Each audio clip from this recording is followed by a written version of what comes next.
Let us bow. Lord God, we come to you today. Thank you, Lord God. Thank you for all blessings bestowed upon us, Father. Thank you for being God Almighty and looking over us, Father. Father, we ask that you bless this meeting today, Father. Father, we need you in this meeting today, Father. We can't do it without you, Father. Father, we lift you up today, Father. We praise your holy name. These and many blessings we ask in thy Son, Jesus' name. Let every heart say amen. Amen. The Pledge of Allegiance. I pledge allegiance to the flag of the United States of America and to the republic for which it stands, one nation, under God, indivisible, with liberty and justice for all.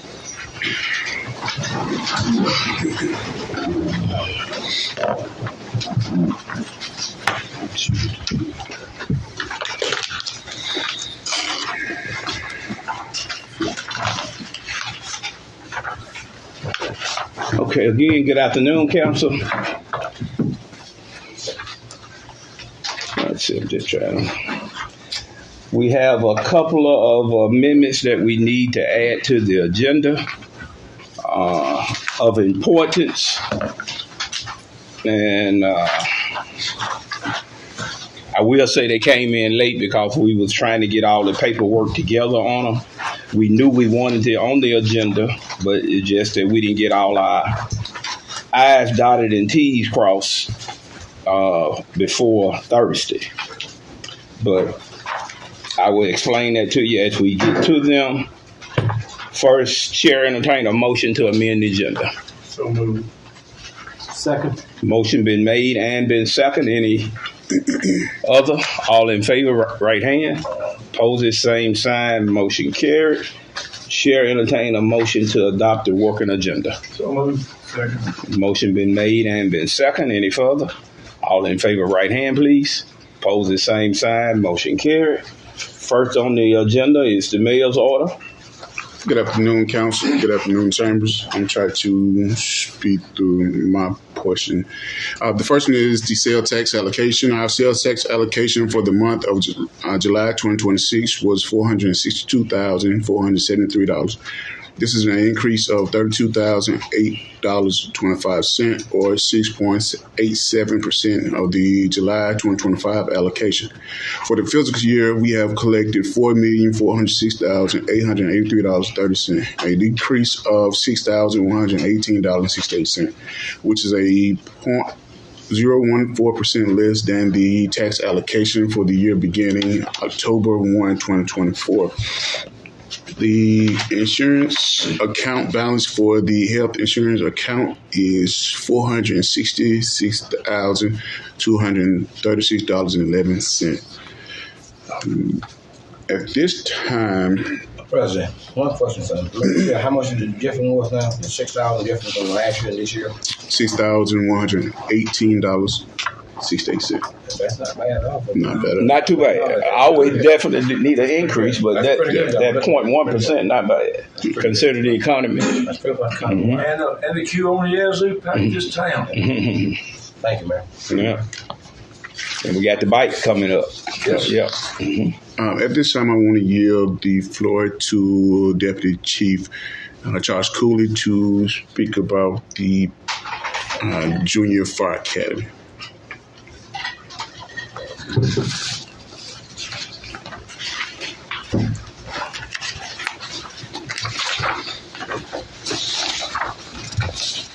How y'all doing today? Good. Hey, Chief Cooley. All right, all y'all should have cabinets in front of you. I read some pictures from Junior Fire Academy we did this summer. So it was in the paper this Wednesday, I believe. Yeah, I saw it. Yeah, it just passed. And we got a lot of good feedback on it. I'm just going to briefly go over it just briefly here. Because it was a great program and all the kids really enjoyed it, and we did too. But if it could be both at the same time, I hated that it ended, but I was glad. It took some work, but you get attached to the kids, whatever, showing them this and that, and they were grasping everything that we were showing them. A lot of stuff that they probably would have never done in their life. As far as some of the stuff that we showed them, I'm just gonna run down a quick list of it. we started out by showing them how to fill out job applications. So that's the first thing we did. Then we went over cursive writing because they said they don't do that in the school no more. From what I hear, a lot of young kids don't know how to write cursive. So we did that. We did operating and done air packs, putting them on, operating and stuff. We let them do that. Financial literacy, we had those temp staffs come in and went over checking accounts and other financial things with them. Changing flats, flat tire, plugging tire, checking the fluids in their cars, whatever. I just want to be noted that we had 2 females that was there. And they really did a good job. They didn't know nothing about it at first, but they caught on to it. They climbed the aerial ladder. They hooked the hole to the truck and disconnected them, operating the nozzle, spraying the water, went over smoke detectors, the importance of it. Because once we went over it, we gave them a test on it. So they became familiar with that fire extinguisher as far as the different classes, what they use it for and all that. So that was something new to them also. And a lot of survival techniques, like we took them swimming. Evac walk is a PT thing that we do. We never went through that to see how everything goes. And they did the little process of the little test that you have to do to become a fireman. So we went to let them go through that also. They visited all the fire departments to see everything, the police department, City Hall, and I also got a chance to visit a live courtroom while they was acting. That was most definitely intriguing to them, seeing how it worked and showing up the fines that they were getting. They were holding their mouth, hearing all the fines. I want to thank the mayor and his office. We went over there and had a sit down with him, and he learned something about 3 of them. Miss Wade and them at the clerk office went through there. The whole city hall. So to wind it up, I just want to thank Chief McDowell for coming out there, gave him a little graduation thing with food and all that, certificates and stuff. And the firefighters, all of them did a great job at stepping in to go over different topics with them. And the Chief Simone went over there, visited with him. So we appreciated that. They learned some over there. Lieutenant Collins, he came out to the fire department and spoke. Him and a couple more officers, whatever. Sergeant Moore, he the one that voted tour that we went around. So I want to thank all of them for that. So that's pretty much a rundown. We're going to try to do it again next year. We're just going to critique it like we already done. And we want to do something where we get some adults to come see something. We hadn't scheduled it like that yet, but we want them to see, because a lot of things that we do, they don't understand. So that was one of the main reasons for doing it, and they really enjoyed it. So I want to thank everybody that was involved, and it was very successful. Good. I want to interject on what Chief Cooley did. Many of y'all know that my father was a fireman for over 25 years. I was his testing dummy throughout his process because he was a training officer. The information that I was somewhat forced to learn, it helped me walk my sister through the process of putting out the house fire. When the house caught on fire, she called me instead of calling the fire department. And I walked her through the process. And I want you to understand there's been a situation where kids were left in the house and the house caught on fire and they don't know what to do. And things of this magnitude provides them the opportunity to educate themselves to how to deal with a grease fire or any type of things of that nature. So I give my hats off to the fire department as well as Chief Cooley to even take the initiative to even bring it forth. Well, I appreciate it. If I got any questions. Yes, sir, Mr. McCoy. Look, how many youth do you have in this program starting out? There was 12. 12. Yes, now, sir. what's the age range? They were all juniors and seniors. Juniors. So if any youth out there listening now for junior and senior, what they need to do to sign up for it? They contact you to find Yeah. Once we get ready to do it again, we're gonna put it out there. at least a month or two in advance to give everybody an opportunity. What they had to do was write up a brief summary of why they wanted to join the academy. So we got that and put it all together. So that's how we're going to do that. It's a certain number, at least at 12. Could you? Well, it was our first year doing it, so we wanted to keep it off at 12 just to see, could we weren't overwhelmed what we had going on. But it was a great number. Okay. Yeah, it was a great number. And we actually supposed to have another one for 9th to 10th grade, but we didn't get enough to sign up, so we ended up scratching it. And we're going to come back to it next year. Okay. So you go to the school or flyer or something and solicit for your kids want to do it? How you normally do that? Well, what we did with that one was we, like on our Facebook page, fire department page, all the guys sharing, I got in contact with the superintendent and some teachers and just spread the word. Okay. Yeah, just spread the word around. So. I'm like the mayor, that's a really good program. That's a good program. That's why I used to know how to put a fire out, how to put a fire. Oh, yeah, we taught them some survival skills. Well, thank you, because you're doing an outstanding job. Appreciate it. Sit down, but I want to congratulate Mr. Brock for making a Hall of Fame this past weekend. I still think y'all got the wrong guy. Congratulations, attorney. Yeah, for making the Full County Hall of Fame. So we need to get the honorary. We get the honorary. The next up is I'll just give a heads up on our public works. We do have 4 knuckle booms up and running now. However, Mr. Darling created a plan where the knuckle booms will be assisting with the commercial pickups, and employees will be doing overtime during the weekend to do residential. At one point, we were just having 1 knuckle boom during the entire city. Now we have 4. Our front loads are still down. It's not looking good for the both of those. Hopefully, we'll have one no later than Thursday. But off the conversation, it's pretty grim on that one.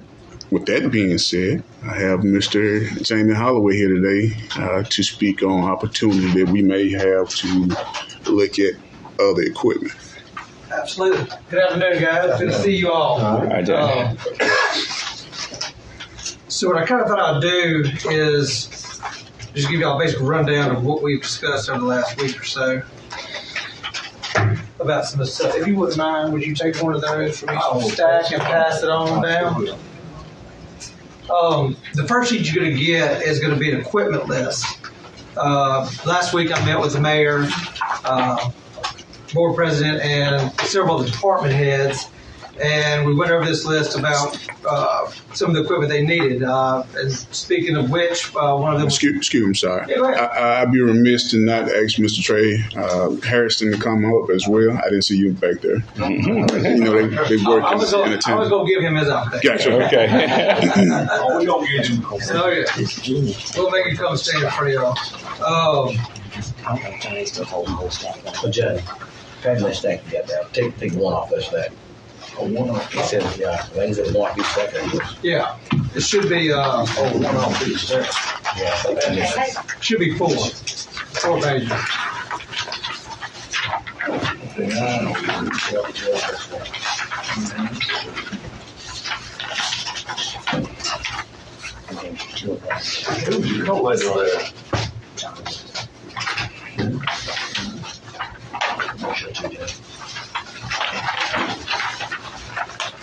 And I know while I'm passing it around, the list, if I'm not mistaken, Mayor, correct me if I'm wrong, but there may be some potential changes on this.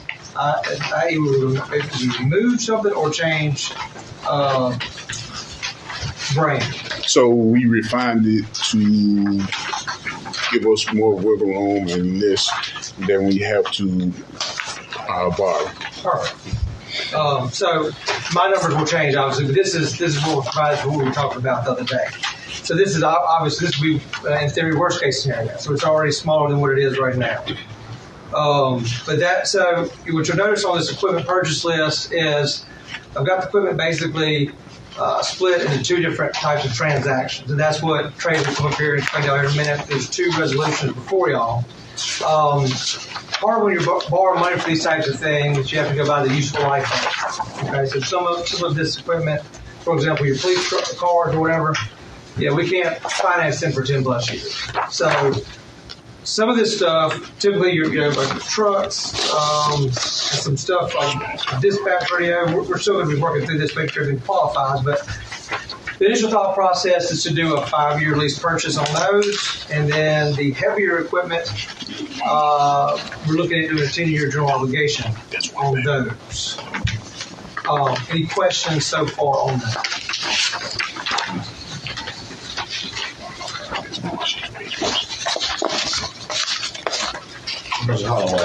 I'm just keep in mind, this is our first time seeing this, okay? No, I'm saying that's why We're we're going to have to look at it, probably digest it as you go along with it. Absolutely. It's my first time seeing it. Yeah, so ask whatever questions you have. Yeah, I'm just looking at it. Like I Digest said, it. the first one titled equipment list, that's just showing you the requests and their value.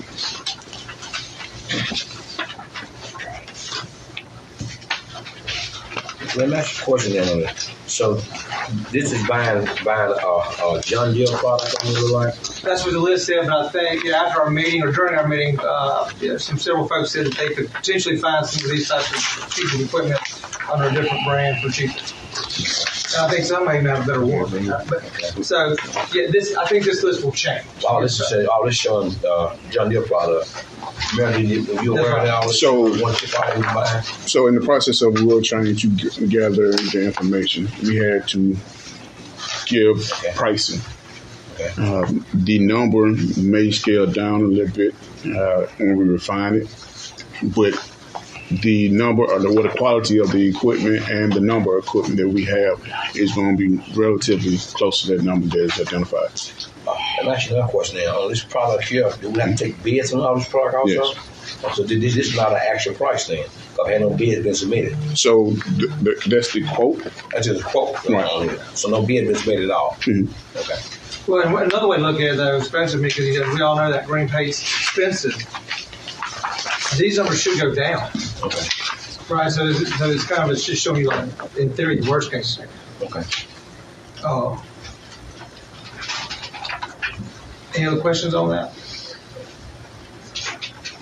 Now, another thing that we discussed was potentially restructuring some of the outstanding lease purchases. So you will see those on the next page, outstanding lease purchases at the top. We're still working through that. I think I'm only missing. Did you see the stuff on the pumper truck? The pumper truck. Yeah, you got that? Yeah, so we're still missing one, but so we're going through the lease agreements and seeing what was allowed on those.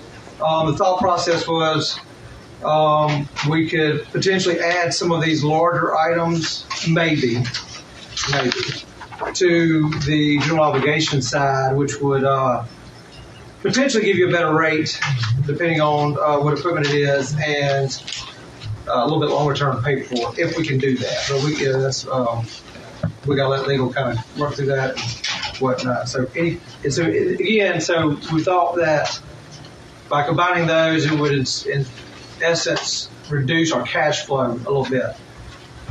Or increase it rather, but reduce what we have going out on debt service. President, I got one question. Yes, sir. On some of these here that come up to a mature date, like October. Yeah, some of them are maturing this year. Some of them to this year. Yeah, we're not going to, we're not counting those in with it. I would. And the ones that are so close, like March 2027, that's close to us too. Yeah, and so and what I will do is in my analysis, I will show you what it looks like, kind of a thing. But I mean, like I said, it just depends if it makes sense from a financial standpoint. I agree. Yeah. Because looking at the interest rate though, I know the interest rate is high right now. You're not going to get some of these low interest rate that we got back then. I don't think you're going to see them. So, what's your opinion on that? I think these are pretty much in line with current rates, close to them. We've got some projects we're bidding out today. We're receiving bids on, so I have a little bit better answer on that next time I come before y'all. But I'd argue that they're pretty close to what I'm expecting. In my preliminary analysis, I'm working off 5.5% rates. I think we could probably do better than that, but that's what I'm working on. Yeah, that's how I've got it set up. That's a fixed rate or what? Yes, sir.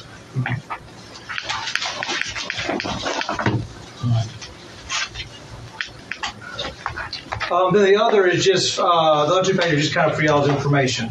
Some it's your outstanding debt, and then the other is your GO bond balance and your debt capacity. That was the question you had. Right. Right now, currently it's at 16.1 million, almost 0.2. So that's, in essence, the gist is where we are right now in this process is obviously we've got where our wants are. We're going to work to whittle that down, I'm assuming, to clarify it. And then, the resolutions that are before you, like I said, let him opine on it, but those are hiring resolutions. I anticipate, if y'all pass these, we'll be back before y'all at the next board meeting with finalized information and an intent resolution. Happy to answer any questions you may have. But President, Yes, sir, Mr. one McCoy. question. So as of today, we just hiring you to proceed on with the process. That's correct. Yes. Okay. Mhm.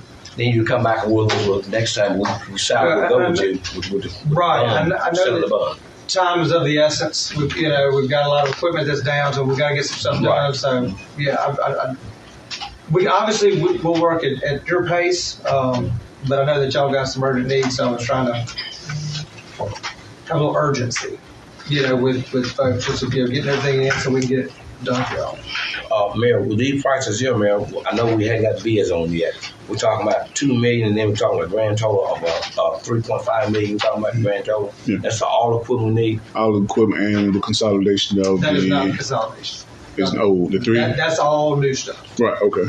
Yeah, the other one would be, the consolidation would be the 4.5. This is consolidation into it now. So, yeah, the consolidation with the equipment will be up to what 4.5. $4.5 million. And that was using this equipment here, not getting bids or anything. Cause I thought you said you got a lower price of equipment.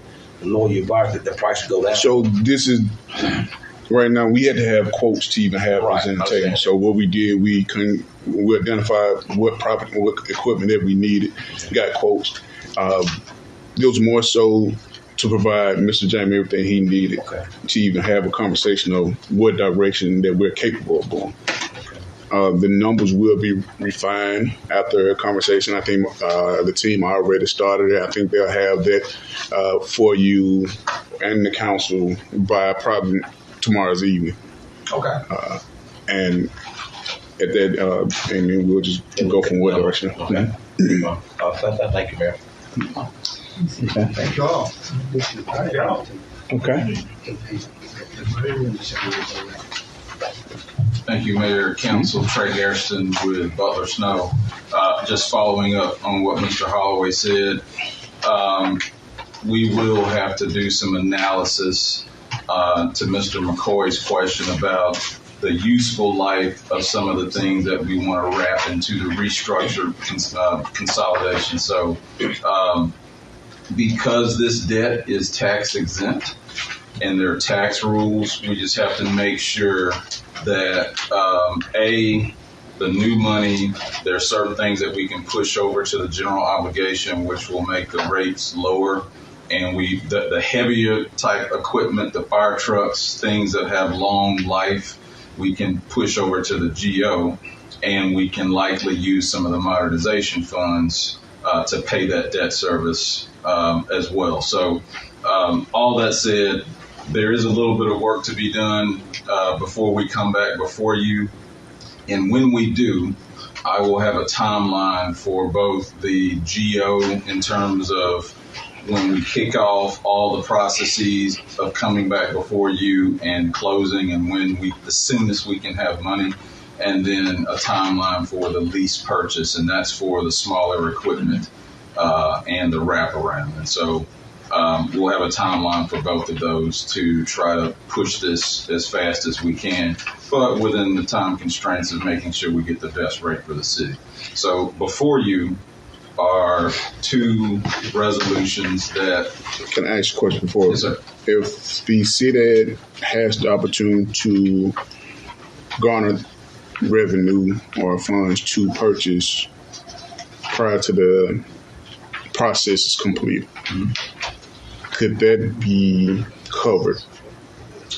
Yes. So if I understand you correctly, if the city needs to use funds from its general fund now because there is desirous need to go ahead and do that, when we close, you can then reimburse your general fund with some of these bond proceeds or lease proceeds. Okay. That is the beauty of doing tax exempt financing. You have 60 days. So as of today, if this council decided we need to purchase equipment right now, you would have 60 days looking back. So looking backwards, back into June, you would have that ability to reimburse once we close. Okay. You go, brother. Well, let me say this. We did meet with the mayor, the department heads, and Mr. Holloway, and I came up with a good plan that I thought. So in case we didn't explain it well enough to the council, I asked Mr. Holloway to be at this meeting. He asked Trey to be at this meeting. So in case we didn't explain it enough to you. But the resolution before you today is basically employment resolutions.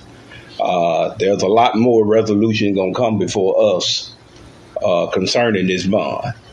And we got time to answer plenty more questions and get more understanding as they bring forth more resolution to us. Now, we're looking at a minimum 90-day turnaround before we even look at. I said could be longer, but as you all know, we're in need now, so that's why the push for this today is to go ahead and get them to start getting the paperwork to hire them to bring us the figures and what we can do, because we need equipment yesterday. So you have plenty of time to ask questions, but we need to move forward with this resolution right now. As far as that's concerned, we know we've all worked with Butler and Slow and Trey Harrison, Jamie Holloway and his company, so we worked with them on several projects before.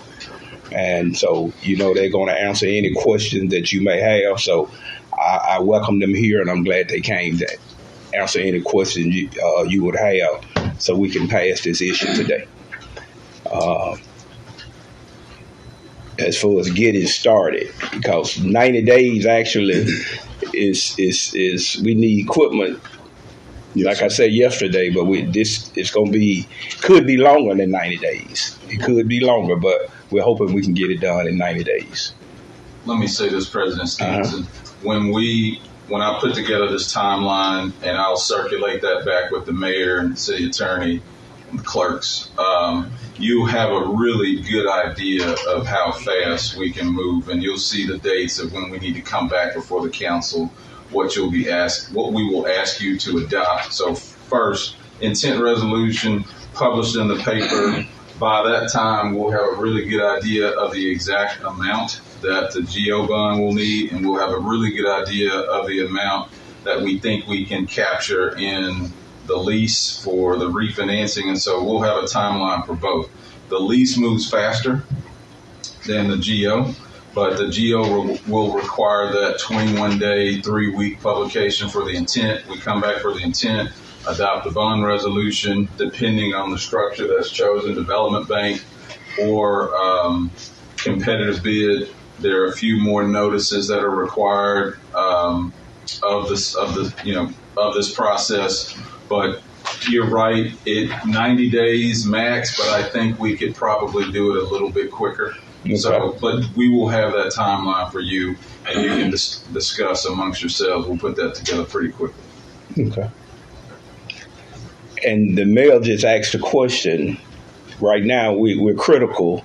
If we can find money in general funds, can we replace it? And Trey answered that question. So that might be something, not on all the equipment, not on the $3.5 million. We ain't gonna find that.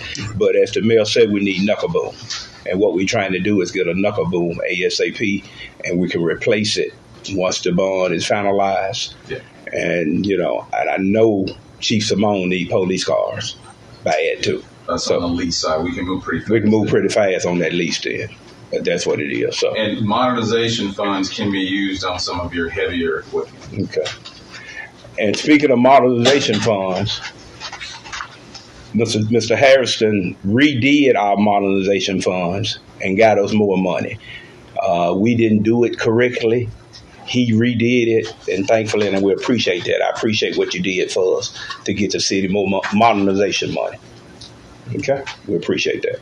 President, yes, sir. Okay. Well, 2 questions. Well, hold on, Mr. McCoy, first. My question was, Harry, look, I thank y'all for coming in there, okay? And I know the president said we got time for questions, but we're talking about consolidating bond money, moving money around now. And I think every question today is important, like it was yesterday. Yes, I know we need equipment though, bad though, but this is a process here. We got to take our time and walk through, make sure we're doing everything right. I know we is hiring you all today to go out there and see, bring back to it, but still, and that's enough. You saying that we can go ahead and use money out of general fund. Now we haven't processed these bonds yet. We hadn't moved on the bonds yet. So if the bonds don't get processed, we use money out of general fund. Explain to me how you're going to put that back in there and then this ain't processed. Talk to him on that. That's all I want to know. That's that question. Yes, sir. Under the tax rules, Treasury regulations, for tax-exempt proceeds, once you adopt the intent resolution, the federal government gives cities, counties, public issuers like yourself a 60-day look back because they know you're experiencing cash flow issues just like the one today, and you may need the money and you may need to purchase something ASAP, but you still want to have room in your budget to make sure you continue to operate as a city or as an entity. And so the federal government, under those reimbursement regs, when you adopt that intent resolution, you will then have 60 days prior.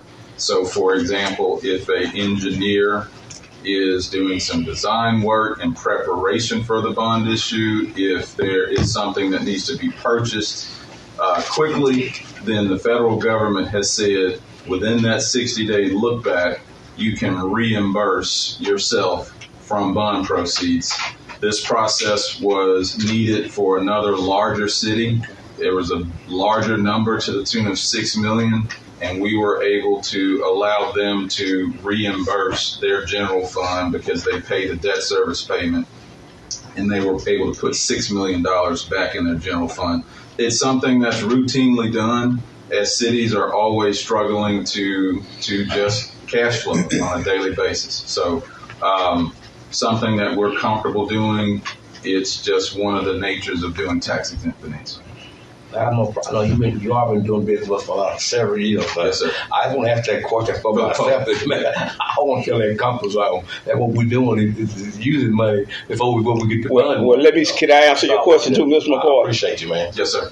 As far as that, all he answered is that if we can or cannot do it. Mm-hmm. Now, that's still, if we decide to do that, that's still something probably that they will have nothing to do with it. Still would be a decision that the board needs to vote on if we want to go that route. Yeah. So that'll be the board's decision.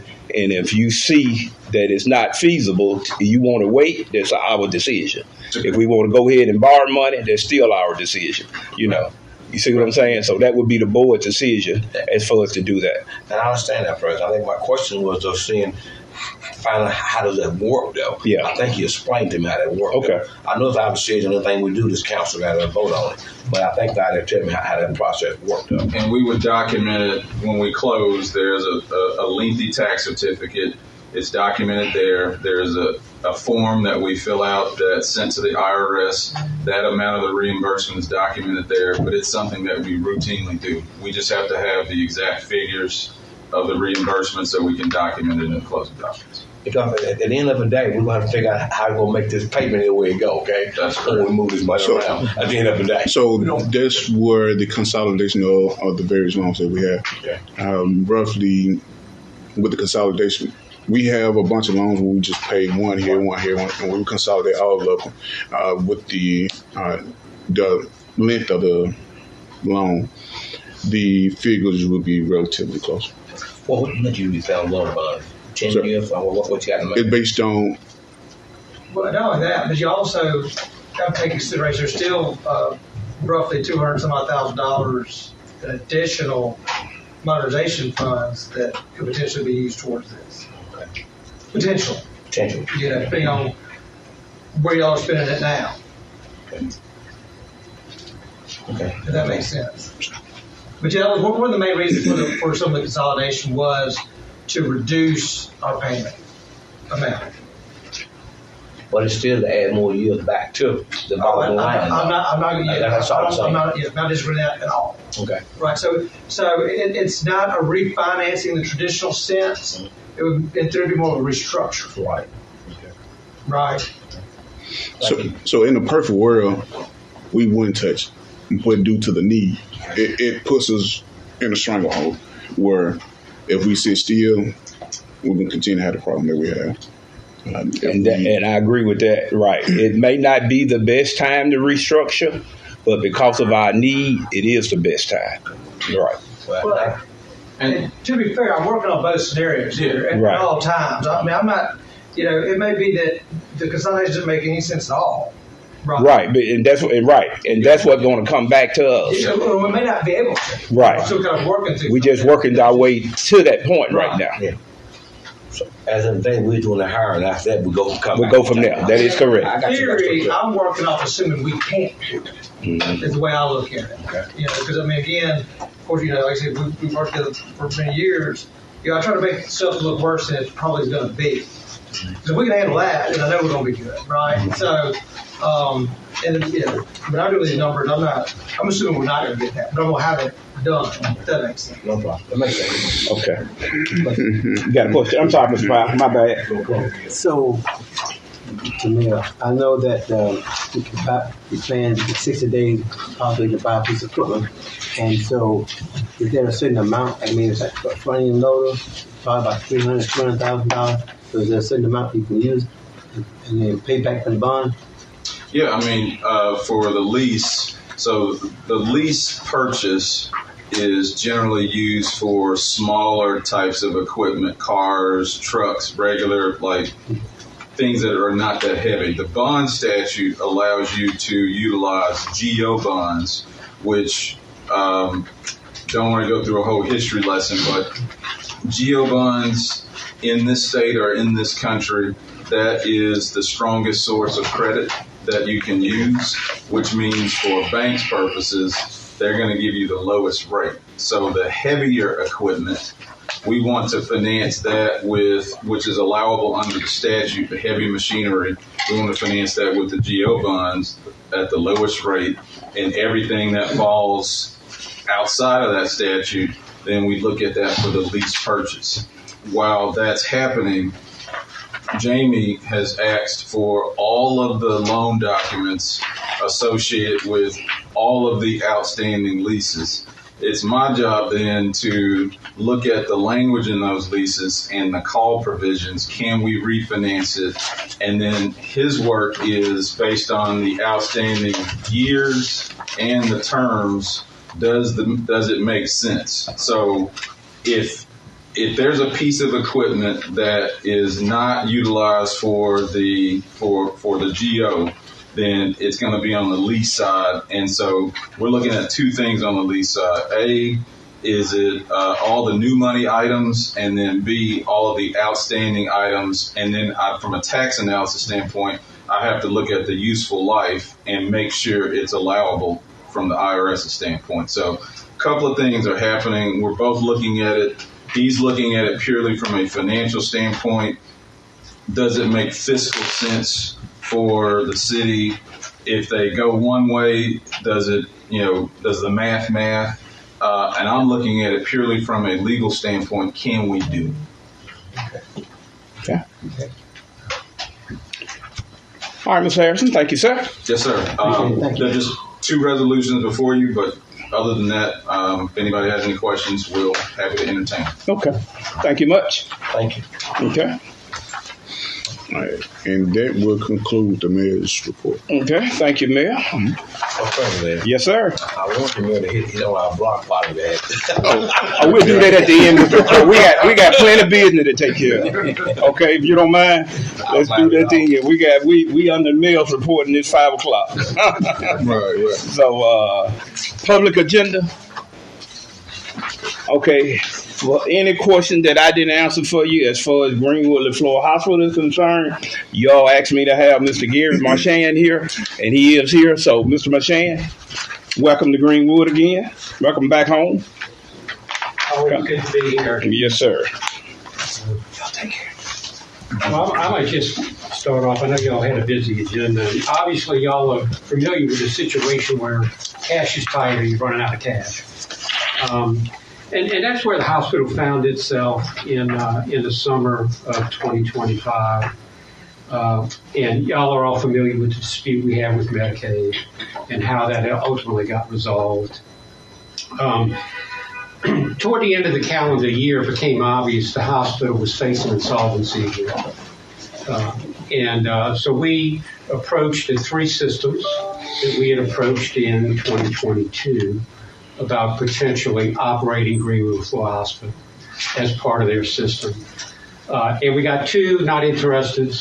And then we got 1 system, which was the University of Mississippi Medical Center, that was interested in providing healthcare services. The ask was, is there a way you can step into our shoes so that services never close in the city of Greenwood in the surrounding areas? And as y'all know, we've done a couple of sale lease transactions for the hospital in the past 4 years.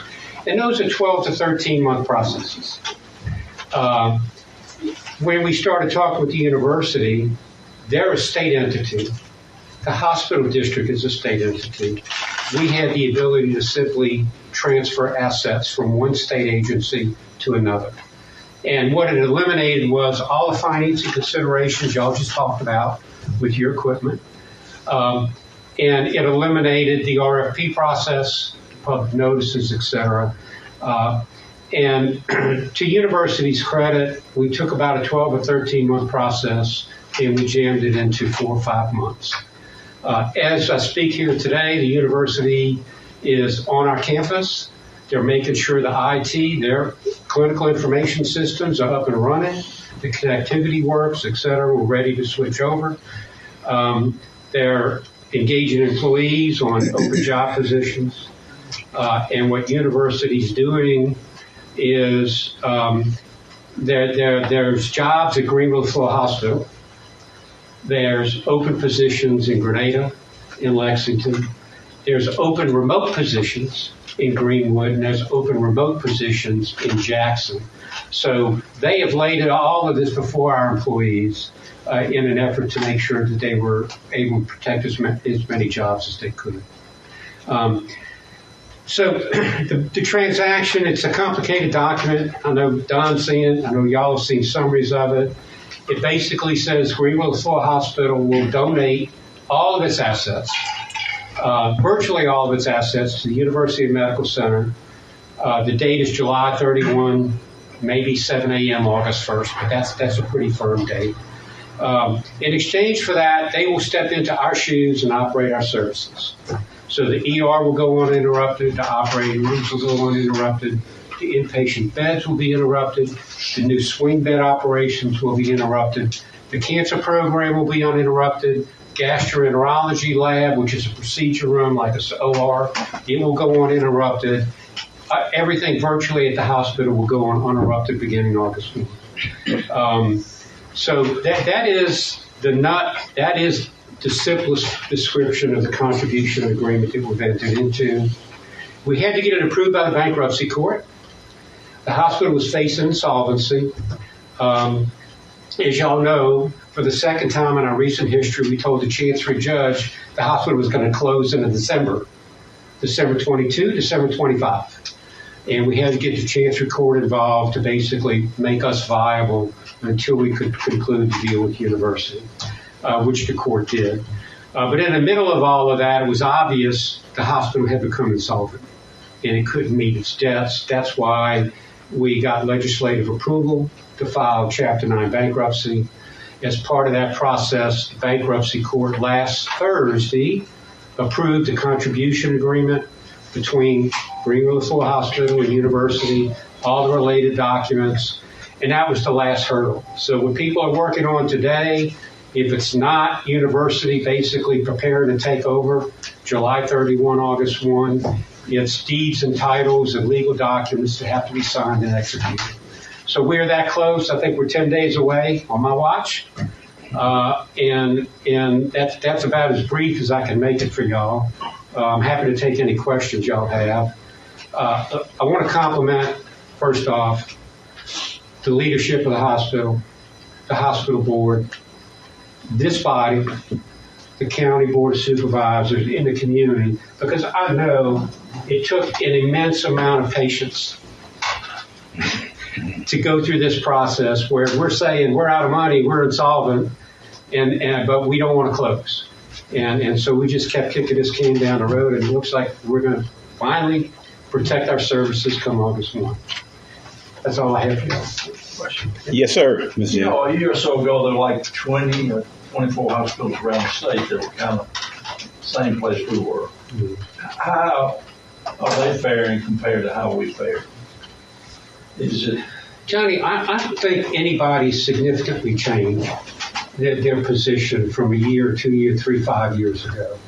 You know, Medicare's still paying what it's paying. Medicaid's largely still paying what it's paying. It's a little bit better for Medicaid. And your commercial insurers, you know, they pay you whatever they want to pay you, particularly in a small market. So, you know, I think I read a recent article. I think it's now 35 hospitals in Mississippi are at risk of closure. And they do that. They analyze the balance sheet and figure out the cash you don't have on the books that they'd rather you have, the debt you have on your books that they'd rather you not have, you know, and then they go through their analysis and say you're at risk of closure. So I believe the number's in the 30s for the state of Mississippi. And it's a small rural community hospitals, and it's, you know, breaking even in healthcare is a volume game. In small rural community hospitals, it's really difficult to get to threshold volume to where you can say you're recovering all your infrastructure costs. You're building your equipment, IT, stuff like that. So we've done pretty well. You know, it's not hit me yet, but I'm sure at some point I'm going to realize what we've all done together, which is save Greenwood Hospital. Amen. Amen. Amen to that. Yeah. Anything Mr. else? Geary, yes, sir, Mr. Powell. In your experience, how long do you think before hospitals convert over with technology of putting records on digital discs? You know, when you can check your file online. So how long before you be able to do that? August 1st. August 1st? That bad? Yeah, when I said university, listen, they are installing their clinical information systems as we speak. Okay. Now we'll provide some interim clinical data over maybe a 3, 4, 5, 6 month period. We'll provide some billing and collection and coding support over maybe a 3, 4 month period. But they will be on their systems August 1st, midnight August 1st. They'll be on their systems. So are you saying that the GLH, the Greenwood Floor Hospital District, will need to be still in existence up to? Man, we're projecting about 18 months to wind down the affairs. After the transaction, the hospital balance sheet will be about $10 million. Most of that's accounts receivable. Some of it's prepaid expenses that will naturally go away. But, you know, we have cost reports to file with Medicare, with Medicaid. We have audits to do to complete for the state auditor. It's all those corporate type functions that have to exist in order for the hospital district to basically finally dissolve. Our budget projects 18 months. I think it'll be less than that. And it'll be, you know, we start off with 45 employees. At the end of the 3rd month, we're down to 23. At the end of the 6th month, we've got 16. At the end of the 7th month, we got 1 or 2. So with the number, the Medicaid number, after the transfer, and would there be an issue with the reimbursement? Now, the university is taking all the Medicare liabilities, all the Medicaid liabilities, and all the deferred maintenance responsibilities to get to new roofs, That's right. new major equipment, things like that. They're taking all of those liabilities in exchange for the assets. Okay. So the Greenwood Floor Hospital will not have a dispute with Medicaid come August 1, or with Medicare, if we had one. We don't, but we'll still have to do some regulatory filings. This, like Mr. Marchand said, this took a lot of work from the community, both county and city boards, and the hospital board. Everybody know, and Gary was the one that led us, and I want to thank him for his leadership. His leadership when we had to go through IHL, his leadership when we had to go sue the state of Mississippi for our money, and his leadership through our bankruptcy. So those was a lot of large hurdles to cross. I always said those was our three main hurdles. We have now crossed those hurdles and look like we're at the finish line. And come August 1st, we will cross that finish line, I hope. And Gary, we thank you for helping us get to that finish line. It's been a pleasure to work with this council and the mayor. Thank you. Board of Supervisors. Yeah. And I've gotten attached to this community, I can tell y'all that. Okay. Any more questions for Gary before we sit down? I think you said it all, President. Okay. Thank you. Thank you. Thank you.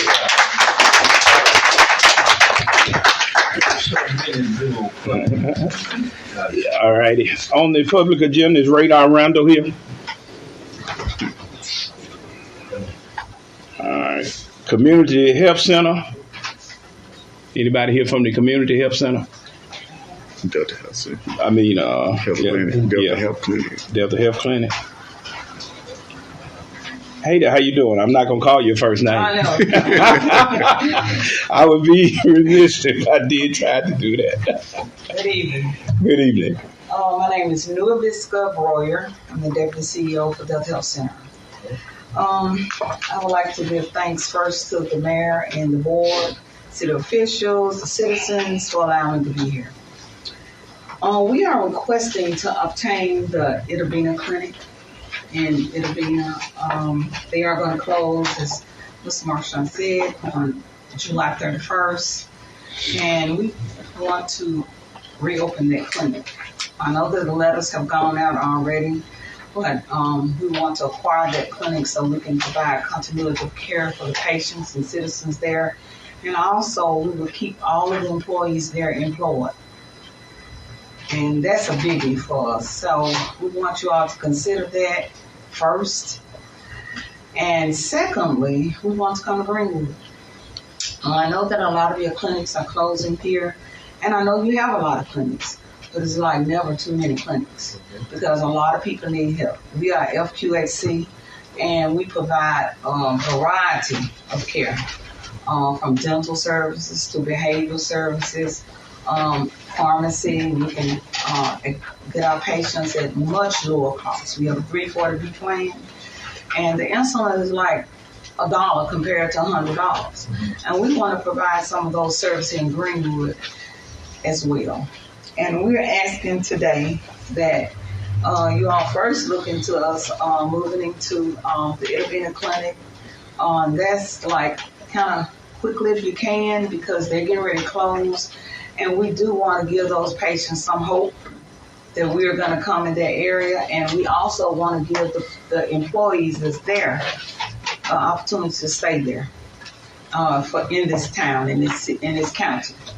And those are the things that we're asking for. And we hope that you all consider us. If anything else is needed, I'm a minute away. I can come over and walk you through it, or you all can walk me through it. And we hope to have a great success here. Any questions?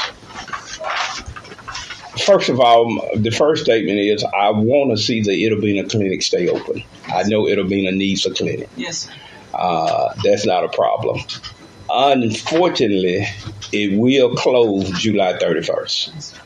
Now, after August 1st, once University takes over Greenwood LaFleur Hospital, then we probably can find out which direction we need to go as far as the Itabena Clinic. Okay. But first thing first, it got to pass August 1st. Yes, sir. All right. And it's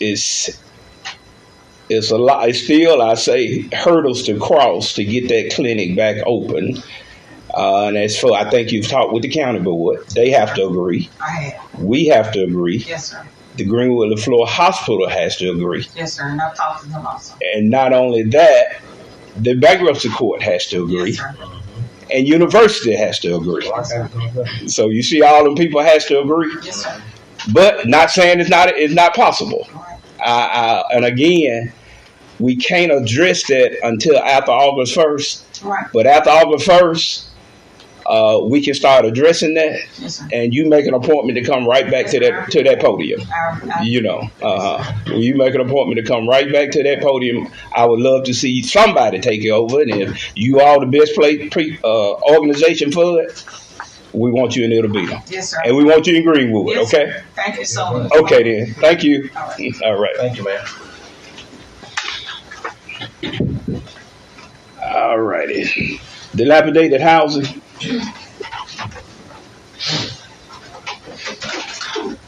Good afternoon.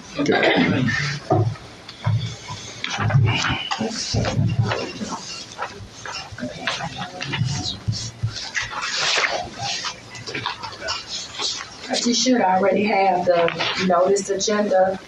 These are the requests to send notice for the second meeting in August for adjudication. Want me to read the properties out?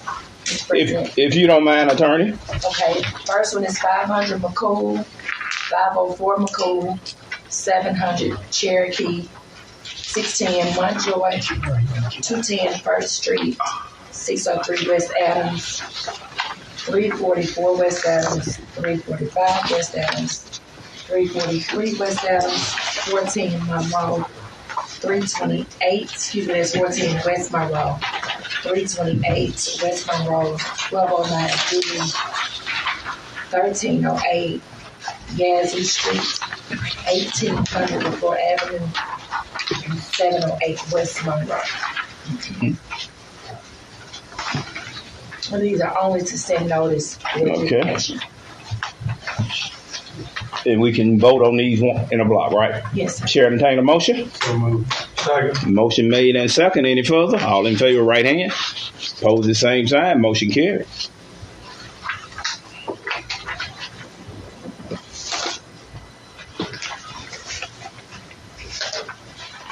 All right, Mr. Russell should have passed out the adjudication list for today. The first property is 203 North Stone.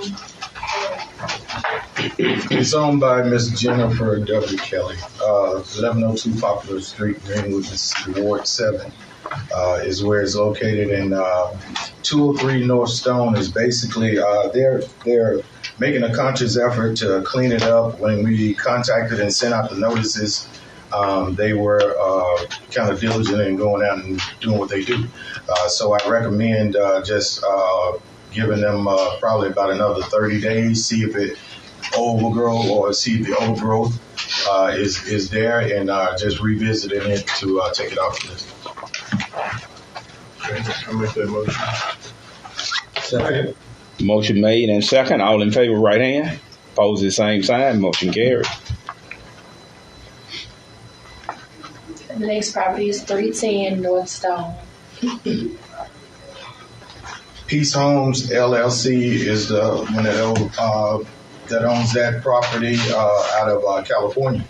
310 North Stone, it speaks for itself. Overgrowth and a lot of dilapidation, a lot of neglect. Lots of neglect. And that's the way it stands as of this morning. So what's your recommendation? Recommendation is cut, clean, secure, and give the tally. We bring the tally sheet back to the council for assessment. So what kind of condition is the structure itself in? Structure itself is pretty sound. It's just a lot of overgrowth from neglect. They haven't been cutting it. I think that piece of property, that piece of property was burned in the inside. And I got a call from the previous owner, and he said that he has since deeded back to the original owner, and that they own it. And I'm looking into right now to probably just put it on DLAP list and cut it. I mean, demolish. Okay. So that's your recommendation? That's it. That's my motion. Okay, Mayor has a question for Can you elaborate on the proposed disposition part? Say that again. Proposed disposition part? As far as for 310 North Stone. 310 North Stone, that structure there is burned in the inside. So the original owner had he didn't know it when he purchased it. And not the original owner, the owner that bought it off eBay said that he did not know that it was in bad a condition as it was. And so he resold it back or took back the money that he originally paid for it, and now is back to the owner previously. So yes. So we that's what we're looking into because there's no one tending to it. It's gonna fall in. It's gonna implode. So I'm sorry. Was that something he just did because when it was originally put on the DLAP list for notice, the title still showed Peace Home? Right. Gotcha. So I guess this is where I'm getting lost at. Did they get a notice or didn't get a notice? They did get a notice. The owner who called me got a notice. Okay. And since then, he has taken the money back from the original owner. So Peace Home is back in there owning it. So that means it had to be re-noticed because of the transfer of the owner, correct? Right. So that means we can't vote on it. Yeah, that's what I'm asking. So are you saying that it's that you received a call that Peace Homes has now deeded this to someone else, or someone deeded this back to Peace Homes? Deeded it back to Peace. So we got to send a re-notice. No, so Peace Homes is the owner. It never changed. It never. He actually bought it. He went to look at it. It was messed up. It was burned. So who got the notice? The new owner or the old owner? The new owner's got. So I mean, you got to re-notice it then, right? You got to re-notice it back to the old owner. Peace Homes LLC got the notice. Okay. That was the last deed of record. Okay. And that's who's on the tax notice. Under the law, the statute only requires it to go to the owner that's on the tax roll, but because common sense tells us that you may sell a property, we always check title to make sure the property hasn't been sold, because we would want, we would want a purchaser to know that this house is about to be torn down. Right. So if it was noticed, what's the reasoning for the statement on the proposed disposition?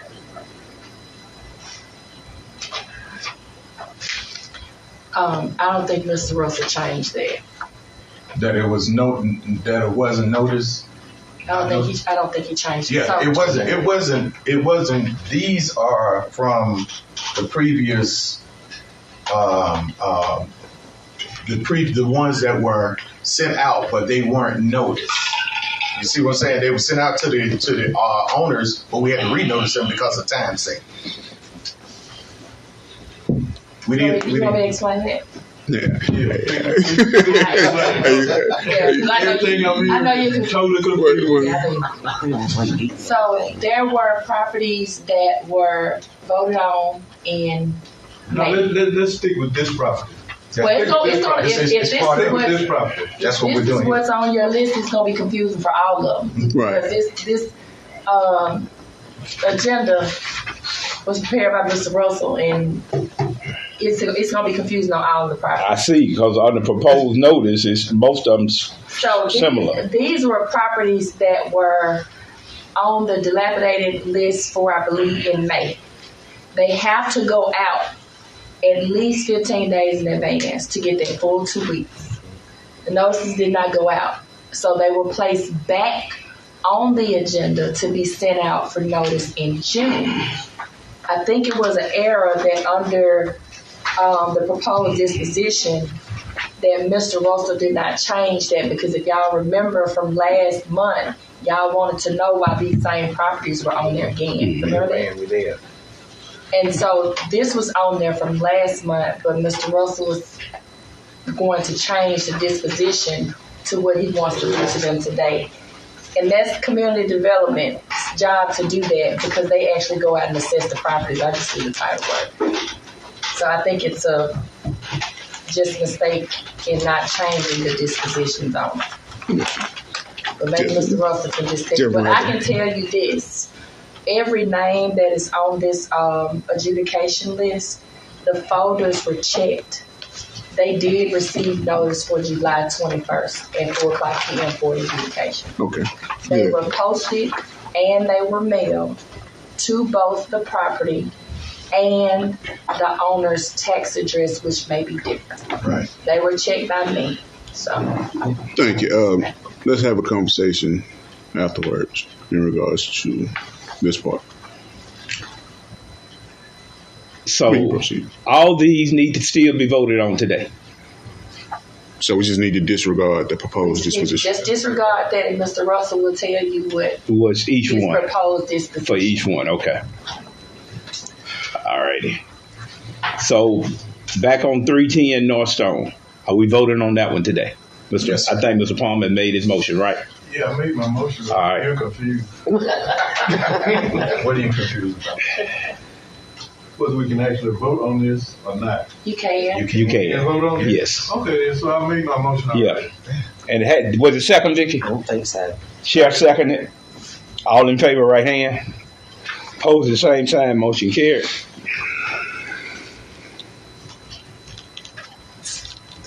All right. 411 West Jefferson. 411 West Jefferson, previously it did have some overgrowth. The neighbors were complaining about it. It has since reached the owners and they came and cut it. They're keeping it cut now. I'm asking to remove it. Shady Jennings. Make that motion. Second. Motion made and second. All in favor? Right hand. Pose the same sign. Motion carried. 110 Ash Street. 110 Ash Street, this is the current condition that is in right now. Overgrowth, some dilapidation on the back end, but it's basically just overgrowth and not attended to. They made an effort to try to do something in the front. It wasn't really what was needed. It needs to be limbed up and cleaned up. Cut, clean, and secure is what we need to do for right now. I make that motion. Second. Motion made and second. All in favor, right hand. Pose the same sign. Motion carried. All right, 806 Broad Street. 806 Broad Street, Mr. Course. 806 Broad Street hasn't changed. This is the current condition it was in this morning. It looks like that house comes up every 6 months. Look like I don't know what be going on. Like we ain't did nothing yet. Well, I mean, we've given you. I mean, even before your time, Marvin, that house was coming up. Well, you know. I can only speak for myself. Right. But this structure here, even on the I think the east end of it, basically it's still the same. It's overgrown in the inside as well as the outside. It seemed like, because the last time I was there, someone had threw washes in front of the place, and he was like, they didn't belong there. So I'm just saying, we working with him, but there's no working now. We got to, I recommend cut, clean, and secure. That's all we can do for right now.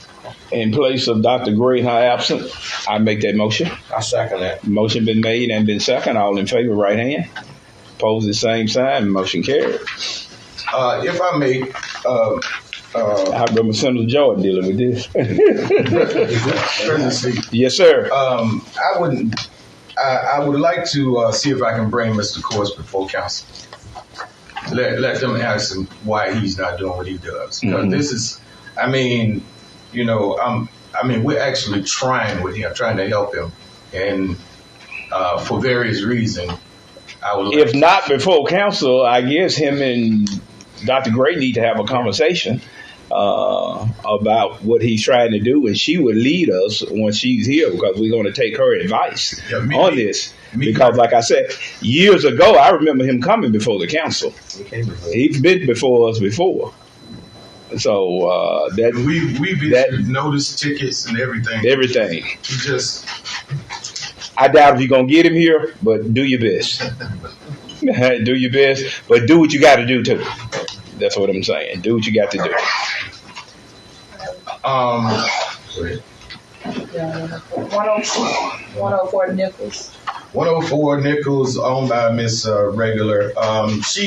She's made an effort to clean that property up on the back end, but what you see there is what we seen this morning. It just need to be picked up, and I'm gonna get with Mr. Darwin to see about picking that debris up and see if she can either haul it off or we're gonna charge her to go ahead on and pick it up. Okay. So I'm asking, I guess I would be, for a 30-day waiting period before we take it off the list. Table it. Table it. Okay, my question. I don't think she'd be able to haul it, all right? Sir? Table 30 days. Shall I second that? All in favor? Opposed at the same time, motion carried. Another structure owned by Tina Regular, 1106 Carrollton Avenue. That is what we have.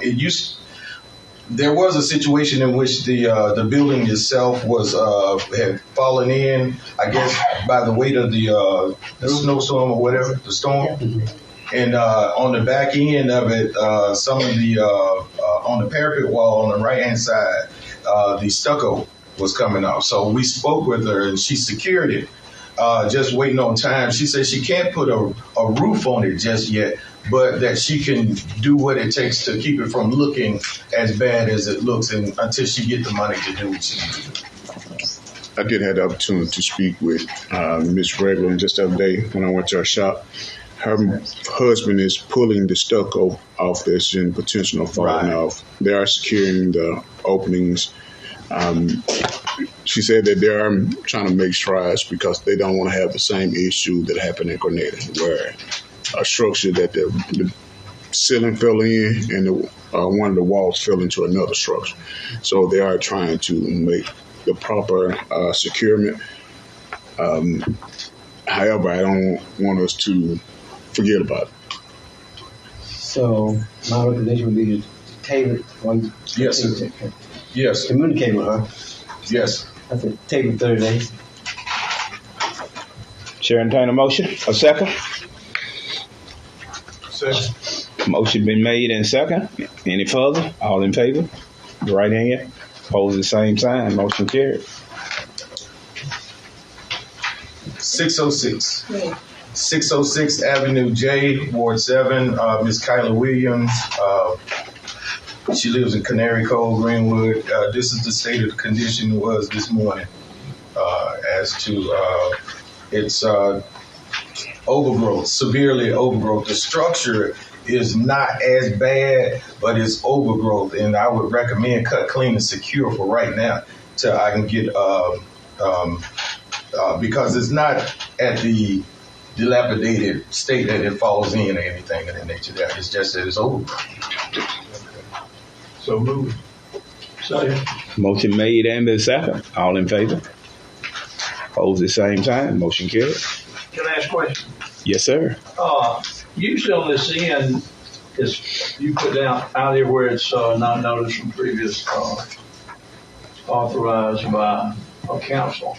What's your description of it and a recommendation by y'all of what y'all think of the property kind of speeds it along? You know, you wouldn't have to read it out. You say, well, we discussed it. You must have been asleep over there. You must have been asleep over there. We discussed it. I was reading. Sometimes I can't read it. Oh yeah, but we talked about that in already. Okay. Why it's not done. That's good. Yeah, we did discuss that. It was probably my brain that just came back. Yeah, and I agree with you. I wanted to know the same thing, and we asked that question, and they explained it to us. So I totally agree with you. You just didn't hear when we asked that question. That's two of us. Oh. Thank you. All these things. Okay, yeah, we've already they've already answered that I've question. never seen so many in my ward in my life. There's 2 pages of everything in my ward. I just do one every 8 years. Okay, right along. Octavia Grandison lives in Broadview, Illinois. 601 Miller, Ward 6. This is off Miller Road. Actually, there's a couple of sites on this road that I've spoken with, and me and Councilman Gray kind of rode by. I spoken with the owners of the property and the realtor in reference to this house. They're actually looking into going and demolishing and want to know if they can rebuild. So, but they boarded it up, cleaned it up, and mowed it down. This is the current state that it's in right now, but it's a lot better than what it was. It just was a lot of overgrowth. Now the middle structure on there is kind of in a dilapidated state, but cut, clean, and secure is what I'm looking at right now until the realtor gets back with me on what she wants to do in terms of having someone that they want to knock it down and then build on the structure.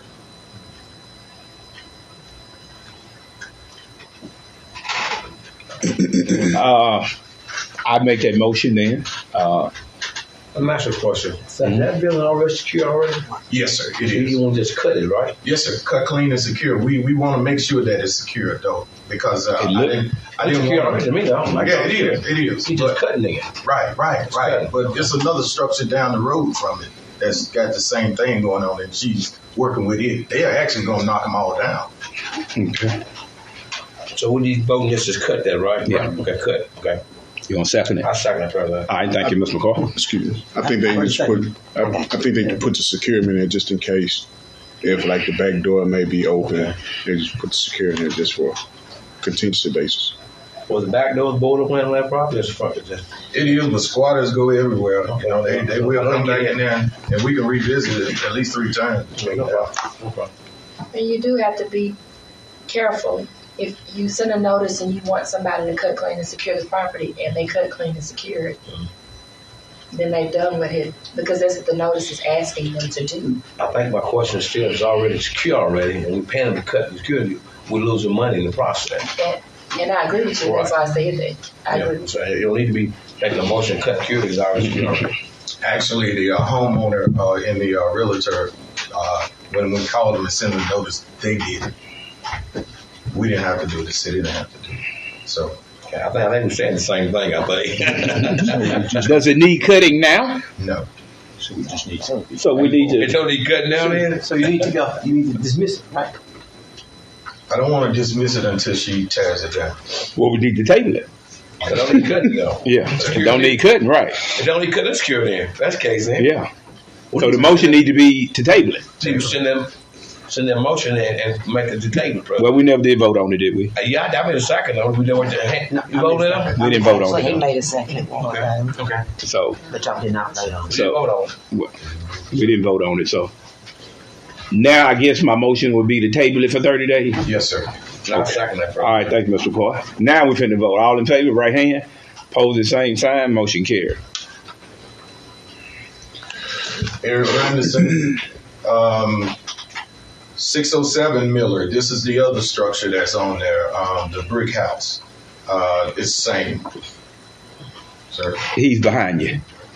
Oh, Mr. McIntyre bought it. Okay. I got confused about that 601. Is all of that the same 3 property? Yes, sir. Is that 60, because even on my paperwork, I wasn't quite sure about it. There's 3 pieces of property there. It's on 2 parcels, though. It's on 2 parcels. And the parcel is on is 607 and 601. That's what it's on? No two projects. Those are the addresses given to it. We go by a legal description.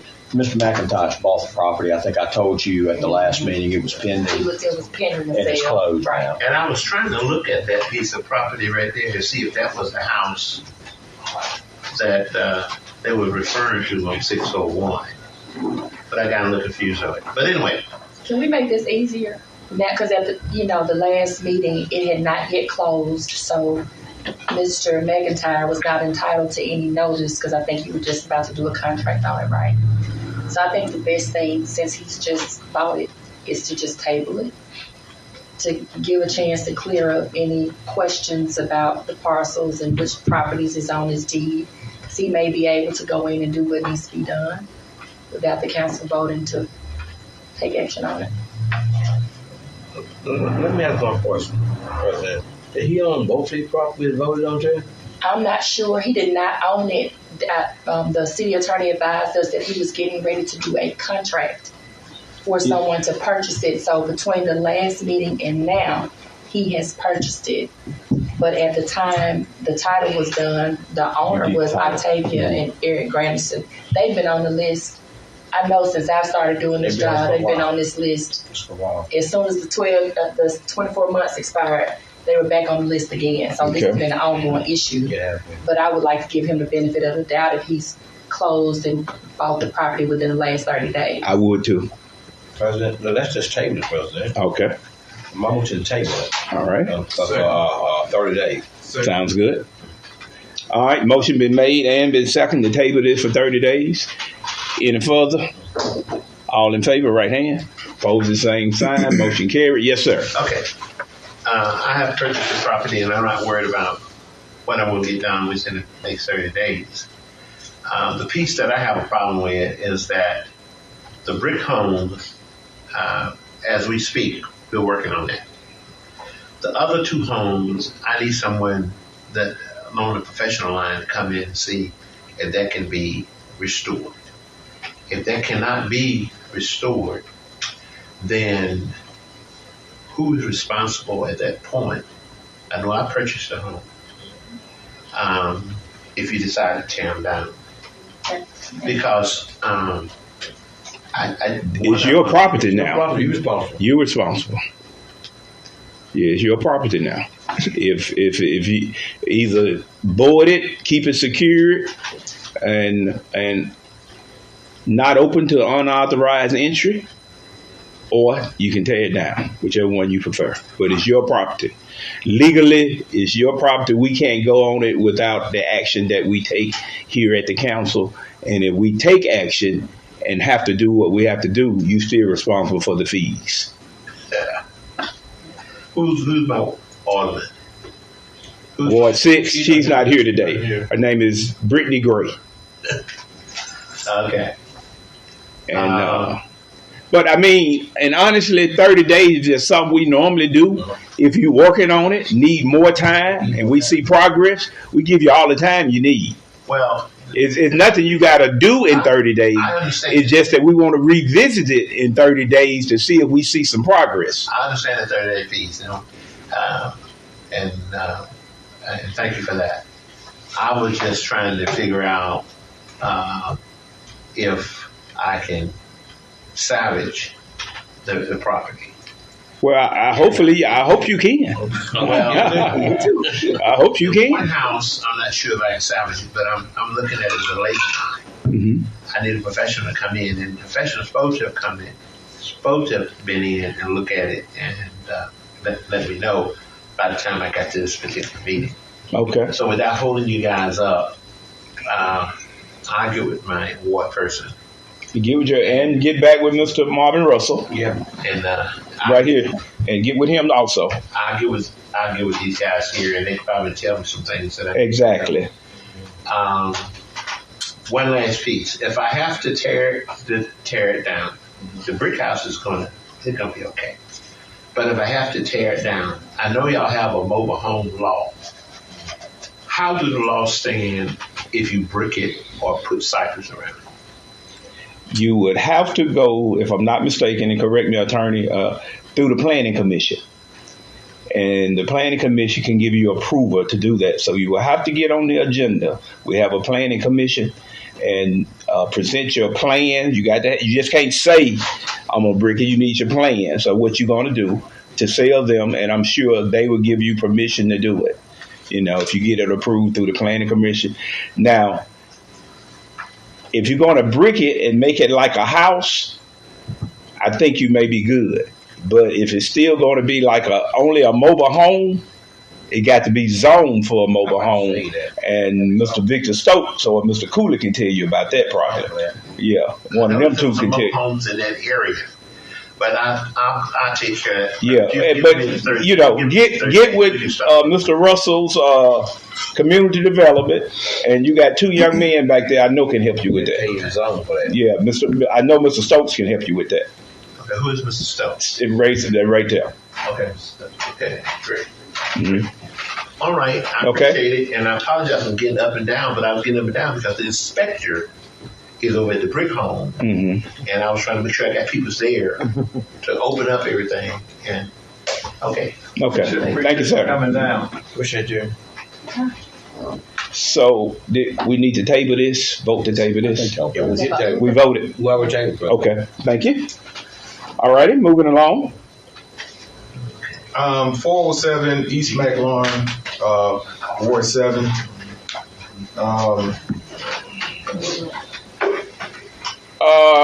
Mr. Ratliff? Yes, sir. Are you speaking on that, Mr. Greenwood? Well, I still have a service pole there. I no longer rent it. Okay, well, if you don't rent it, that's okay. I thought you rented it. Pole there, but I'm fixing to terminate that pole. So I told Mr. Ratliff last week, I gave his key back. I said, they're probably going to be looking for you to show up on it. Yeah. Okay. Wait, hold on, Mr. Fire. What you say? Is it for what? He said 470. That's on Just Ward 5, right? Ward 5. It's Ward 5. Okay. It's Ward 5. Okay. Now, what do you want about 407? Okay. We're still on 407? And so, what's your recommendation now, Mr. Russell? Cut, clean, secure. Cut, clean, and secure. Yeah.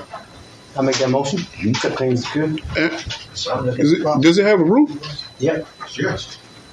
That's a shade. That's just a tree over. Yep. Okay. Got a roof? Yep. You don't have much grass in your look. He got a roof. I've been by that, seen it. Yeah. He actually did. He got a roof. It's been cut already, like it's been cut. We me and Mr. Powell. Yeah. So if it's cut, why are we doing cut, clean, and secure? Because it's vacant, and I didn't know when he was going to recut it again, because we had to actually go to him and act. Oh, so you're just trying to have that 365 days? Yes. Is that legal? That's not legal if y'all to cut. What we normally would do is when the person gets the notice telling them what needs to be done, if they do that by the time the adjudication has come, there's normally a recommendation of dismissal. Dismissal. Unless by the time you come to the meeting, because sometimes you'll notice it, and then they'll cut it when they first get the notice. Then by the time you get to the meeting, it's drawn up again, and in that case, we would adjudicate. But under normal circumstances, it would be dismissed. Just need dismissal, I think.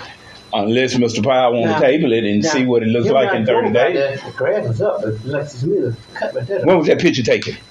This picture was taken this morning. This morning. Yes. Grass cut. So I think Mr. Powell's decision would be It was cut since last time we went by? Yes, sir.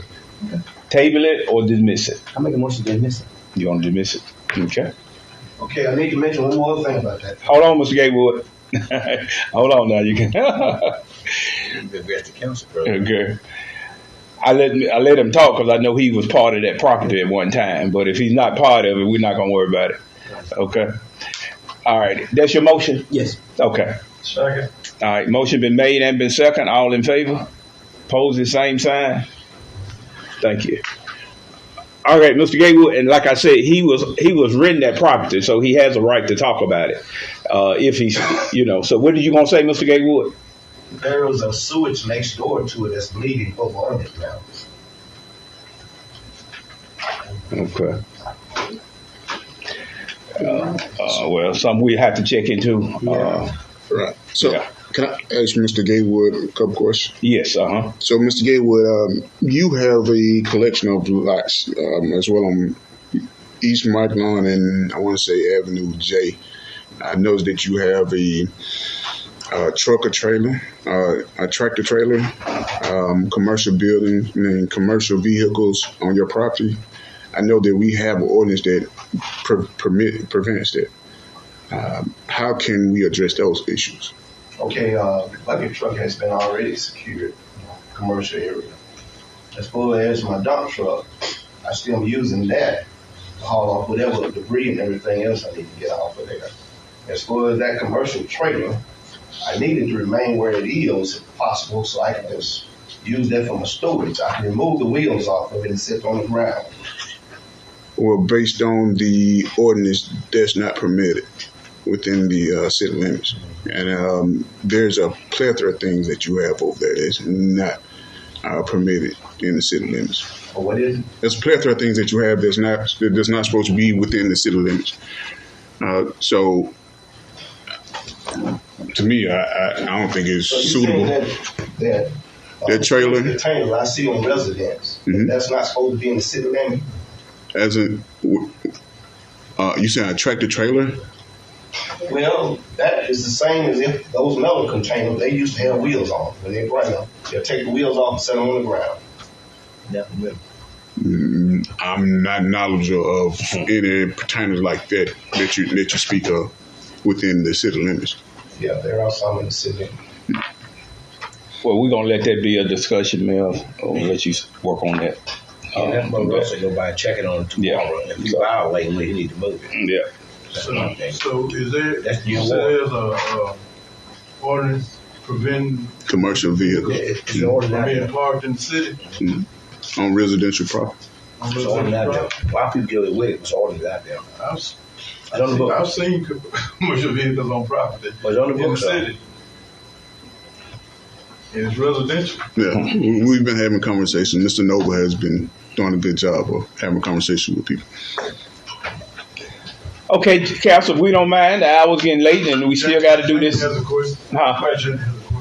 You're talking about tractor trailer trucks. So some people have a air conditioning service and have a pickup truck, and that's their ride. They got to get home. They have that pickup truck out there. You're talking about big trucks, aren't you? 18-wheeler. 18-wheeler. Yeah, okay. I know lots of people carry their truck on. Okay. Pickup and a car. It's different. All right, attorney and Mr. Russell, move on.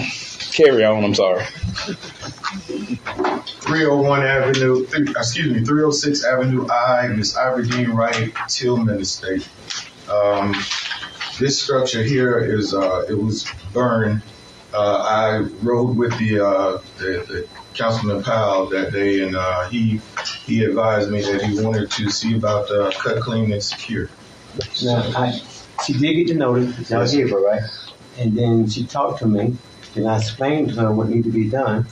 And so she apparently started. You see the picture where she started. But the other side, to the front, haven't finished. So she asked for more time to finish. And I give her more time. But has the structure been classified uninhabitable? It is uninhabitable right now. Yes, sir.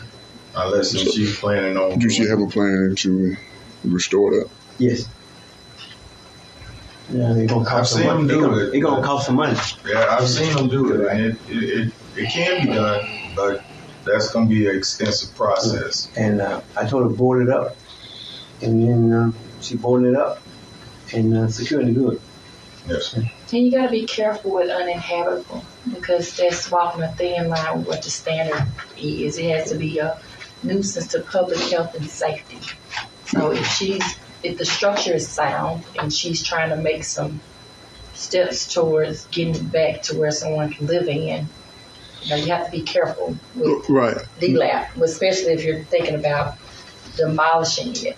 No, I was just having that conversation. I saw it because one of the biggest issues we have now, we have a multitude of inhabitable burnt structures where squatters are sitting living in it, and not only it becomes a problem for the community, it becomes a problem with the squatter. And if that squatter is unalived in that process. Right. And that structure is supposed to be classified in the harbor and be on the DLAP for the city. The city is classified liable for that, possibility of being liable for that. And that's what I don't want the city of Greenwood to be held liable for, something that's not fully secured or should be addressed immediately. So she's going to secure that no one's in there, but we do have houses that is not burnt and squatters are living in. Correct. And they also have land that squatters are living on. And here's the documentation them to present so we can get them off that private land. Well, President, you got a motion on that. What's your motion? Table Table 30 days. I'm waiting on a second. Yeah, second. All in favor, right hand. Opposed, the same sign. Motion carried. 512 Avenue J. That's the state of the condition that is in right now. I say cut and clean.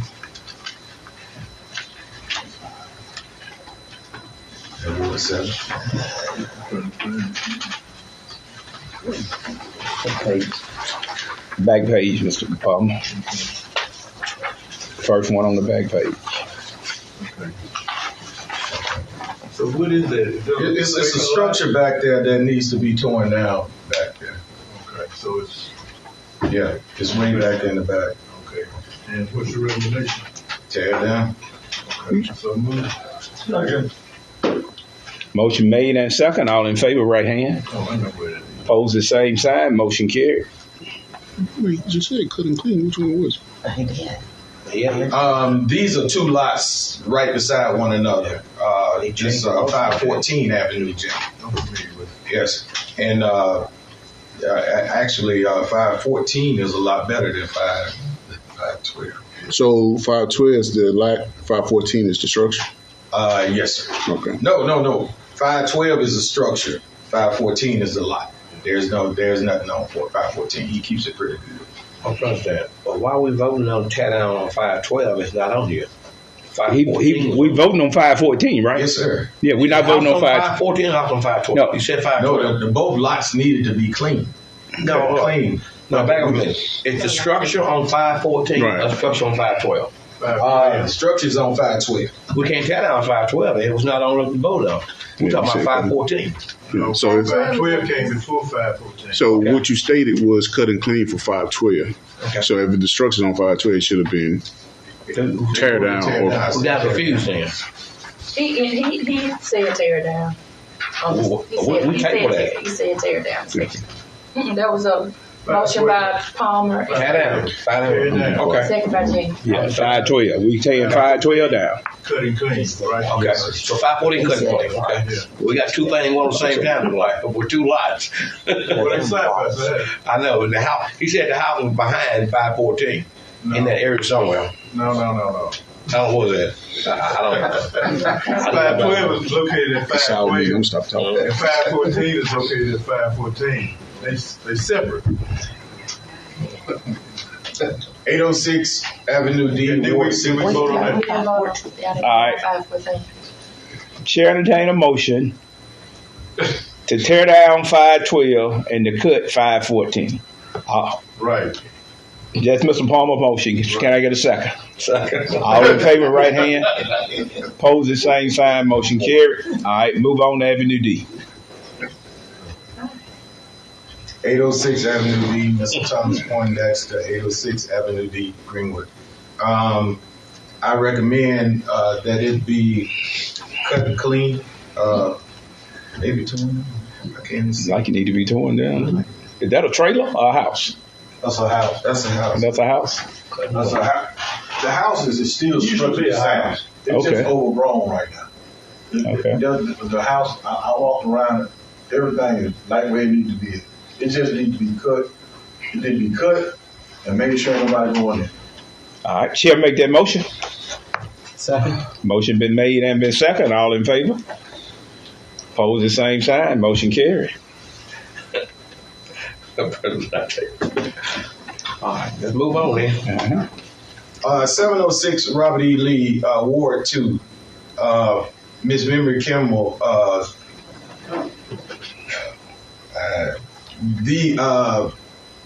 the structure is really sound. She lives in that building. She actually lives in there. But her neighbors complain about all the overgrowth, and it is overgrown. We have put notices. Nobles has put notices. We put tickets. There's no response to none of it. And so she, the neighbor, they're complaining, constantly complaining. It's just overgrowth. It's just like 1106. Johnny, are you familiar with that property? I am. Well, make a motion in place of Lisa. I think it just totally gets out of hand. It may need kind of a little more maintenance as it goes, because it's really a job to go over and get that thing cleaned up now. I mean, there's some stuff in there that's at zoos in Memphis.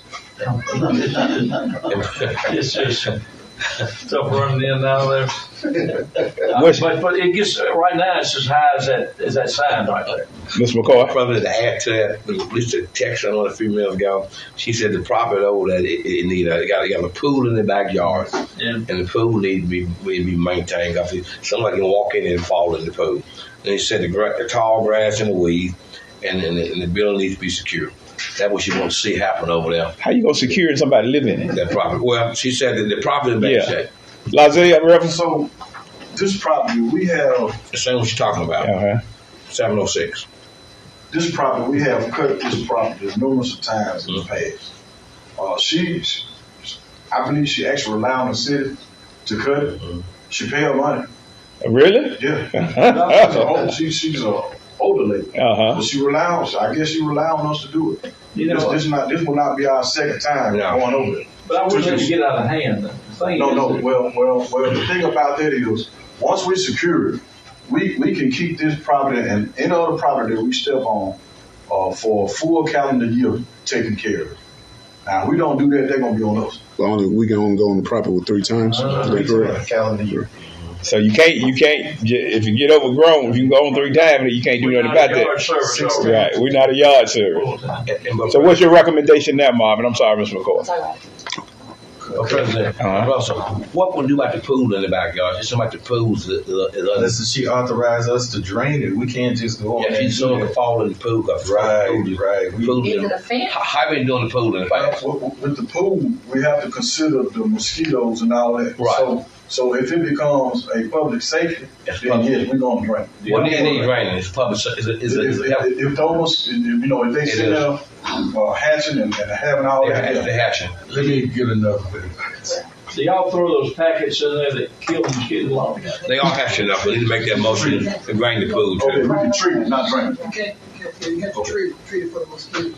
We need to make that motion also to treat the pool in with that though, because the pool needs treating also along with the grass they cut. Cut, and my recommendation is to cut and treat the pool. And I would just say that because normally when you send a notice and you saying you need to cut, clean, and secure, we're not talking about going to somebody's backyard to mess with a pool. I think the case law is very clear on you. You have to be clear in the notices when you're going to do specific things like remove fences or go in somebody's yard to deal with a pool. And I mean, this is not just standard cutting it. So I think if that was the case, then she probably should have received some notice that people were going to be, it's pretty close up to you. Right. I agree with that. I agree. We can't just throw a pool in there. And I think we just kind of dumping the pool in there because when it was put on the list, it was for overgrowth. I think she need Mr. Nobles or somebody need to go give her a citation for that pool. Is that possible? And then I'm just trying to figure out how you're going to justify unless you can see the pool and it does not have a fence around it. You can see the pool. Okay. I got a text saying you can see the pool. The pool is open to the public. And first somebody going to walk and fall in. Yeah. That's why if we go over to clean for the overgrowth, then we see the pool, we can tell her we're going to have to treat the pool. Then she'll have to pay for the pool treatment and for the growth. No, it had to come back within front of Mr. Stokes. In the past, we've done, first of all, but in the past, we've had situations like that where we've had to deal with people that had pools that water had built up and mosquitoes had got rampant. And what you have to do, go back to what she said earlier, you have to give them a notice stating that you're going to treat the police. You just can't go because you have to charge them for that. And so within that charge, you have to kind of give them a notice saying that this is what we're going to do if you don't do it yourself. And basically, that's what needs to happen. I would rather a notice and a citation. Can we give them a citation? Well, yes, you can cite them and say you give them so much time, and they can bring back evidence that they had to prove true. Right. And if they have not done that, then you can actually cite them for that. Okay. And my president, what I'm hearing, President, she depends on the city to clean. That's Rich, you need a citation, because if we clean that pool, she's going to start that with she depends on the city to do this on a monthly basis or 3 times a year, like the mayor said. She depends on that. I understand why she's not paying. If she's paying us, why she doesn't just get a lawn service to come over and keep it up? That's right. I mean, somebody like this in my ward, I'm going to see her myself, and find out what's going on. Yeah. So Lisa might need to go see her. What you say, John? It sounds like y'all need to, if y'all choose to, go ahead and vote to mow and then give a separate notice for the pool. And it may take a little bit longer. But we need to and do a citation. Yeah. But anyway, now we just gonna vote on what Marvin recommended. Yes. All right, Johnny, you want to do that for Lisa? Make that motion. Okay. I second it. All right. Motion been made and second. All in favor? Opposed at the same sign. Motion carried. Miss Christine Colbert, West Claiborne Road, Greenwood, 1106 West Claiborne. Thank you. It has been cut and clean. I think it was done through the courts, and but the trees are still a problem. The trees is leaning over into the neighbor's yard, and I don't know how.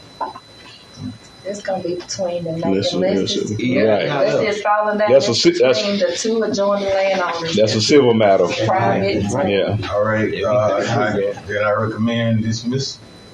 If it's already done. It's already done. I'm like y'all. This one I hate to dismiss because I know it's gonna grow back up. I had one thing one time over there on Walnut where it was almost confused over there. They had a tree in the yard and was going over in somebody else's yard. If it goes over that fence, I think the other landowner's responsible for it. Yeah, anything they over. Somebody got to that decision because I was kind of caught in the middle, Right. I think, and Ms. Dorsey, is that correct?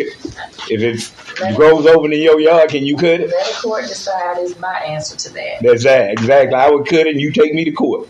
Yeah, that's my side. That would be what I would do. That's what I would do. If you think I did wrong, you sue me. Yeah. Anyway, Chair, make that motion to cut, to dismiss. All in favor? Opposed the same sign. Motion carried. Thank y'all much. Thank you. All righty. The consent agenda. Any question on the consent agenda today? Well, I have one about the, not on the consent agenda, I have one about the difference in the price in the female and the male. That's a big difference in price. There's something y'all agreed upon. One of them is $29,000 and one of them is $2,900 for the female. That's a big difference in the price, though. Well, not as many females are locked up on the back road. No, I totally agree, Mr. McCoy, because you don't see the crime females doing, the males doing. Like it's a big difference in the price, $29,000 versus $29,000. But I will say this: per individual, it costs females more than a male. Per day. Per diem per day. But what I'm saying, though, President, it's $29,000 for the male. Oh yeah, $2,900 for the female. Well, that's a big difference in the price, though. Big difference. So let's say our females in Greenwood act good. Yeah, they do good. So I've had a conversation. I had a conversation with the council, the supervisors in March about it. We're still trying to get a feasible number, but we definitely have to address that situation. We're looking at, well, you see the number, close to $30,000 a month for bedding, and that's unfair. Have they hadn't gotten back with us yet on that? We might need to remind them of it. We've been having a conversation. Okay, we're good. Keep putting the pressure on them about that. Because they're just unreasonable. I agree. It's different in the price, though. Yeah. The exact number, I wrote it down here. I agree. That's the big. There's $29,000 for one and and the female is $2,900. Big difference. A month. Yep. Buy a truck. Big difference. Yeah, that's a lot of money. Everybody's a truck. Now, some of them probably been there a while too. Some 3-4 years. Wow. But ain't no female been there that long, so all these males. The difference is good with me. It's the amount. It's the amount. It's the amount. Yeah, the difference I don't see a problem with. So for a human, I mean, for a human being, it doesn't cost that much money to house. You know? $6 per night. $6 per night. It costs that. Why we talking about? It does cost that much money. Yeah. 39,000. 29,000. When you got that many out there, yeah. Oh, okay. Oh, okay. It does. It's normally it's just carryover. Anyway, if no more questions, let's move on. I still move for taking my spot, brother. Thank you, Mr. McCoy. All in favor, right hand. Pose the same sign. Motion carried. Routine items agenda. Number 1, a resolution confirming the reappointment of Ace Donald Brock Jr. as city attorney for the city of Greenwood, Mississippi. I think they need to adjust that. It'll be an appointment because he was a pro tem. So I think that'll be reappointment or just appointment. It'll be appointment. Okay. Because we're taking a pro tem. Exactly. You're right, Mayor. Resolution confirming the appointment of H. Donald Brock Jr. as city attorney for the city of Greenwood, Mississippi. Mr. McCoy? I so move, brother. Motion been made and been seconded. Any further? All in favor, right hand. Pose the same sign. Motion carried. Congratulations, Mr. Brock. Thank you all. Thank you, Mayor. Resolution confirming the reappointment of Vicky Lott as clerk of the council for the city of Greenwood, Mississippi. I so move, brother. Second. All right. Motion made and second. Any further? I got to complain. All in favor? Right hand. Pose the same side. Motion carried. A resolution confirming the reappointment. Okay, Mr. Palmer. Yes, sir. I'd like for you to excuse yourself. I can't vote. You can't vote? You just put your head down. You can't vote. That's his son we're voting for. Vicky, notate Mr. Palmer left the room. Yes, sir. In the minutes. A resolution confirming the reappointment of Carlo Palmer as municipal judge for the city of Greenwood, Mississippi. Make that motion. I second that. Motion made and been seconded. All in favor? Right hand. Pose the same sign. Motion carried. I'm glad we got 4 council members here. We've been in trouble. That's a close one. Yeah, that was a close one. Yeah. A resolution confirming the reappointment of Charlie Swayze III as prosecuting attorney for the city of Greenwood, Mississippi. I so move, brother. Second. Motion made and been seconded. Any further? All in favor, right hand. Pose the same side. Motion carried. Number 5, resolution confirming the reappointment of Angela Kimbrough as public defender for the city of Greenwood, Mississippi. I make that motion. I second that, brother. Motion been made and been seconded. Any further? All in favor? Pose the same side. Motion carried. Joint resolution of the mayor and the city council of Greenwood, of the city of Greenwood, Mississippi, and the board of supervisors of LaFleur County. What this is the property, isn't it? Right. This is yeah. He's here. That's all that I got. Brother, that back to the hospital over there, or what were you talking No, this is about the memorial building behind the Cannon Center. Old library. Oh, we tried to sell already? I thought we were going to get with us. That's what we're making. That's what this is, to get it appraised. Appraised. Yeah. Okay. Yeah. The county has made the motion to do this. Get appraised. Yeah, to get it appraised. So once we get it appraised, then we have a contract on it. So we'll go from there. Okay. So we need to be on board with the county, I think, to make this move forward. If we ain't on board, it won't move forward. So I make that motion. wait, see, Mr. McCoy had more questions. Put it on the agenda. When did the county vote on that? I was there. They voted to get the ball in motion and have I was there, and they voted to have the appraisal move forward, and to talk to the attorney Brock and get everything coordinated with you all. Get that appraisal. Get the ball rolling. Right. Yeah, get the ball rolling. Right. Let's get appraisal. If the price is not right, we still got to. Well, that's what the county voted on. Am I right? To the best of my knowledge, I'm not an attorney, but I was there and I spoke to them, and they were all for it, and they want to have the appraisal done. Okay. So we're not voting to accept the contract. We're voting to get it appraised. I saw more, brother. Okay. You seconded Mr. Powell had already. Okay. Motion been made and been second. All in favor? Pose the same sign. Motion carried. Very good. Our amended agendas. We got 2 of those. Okay.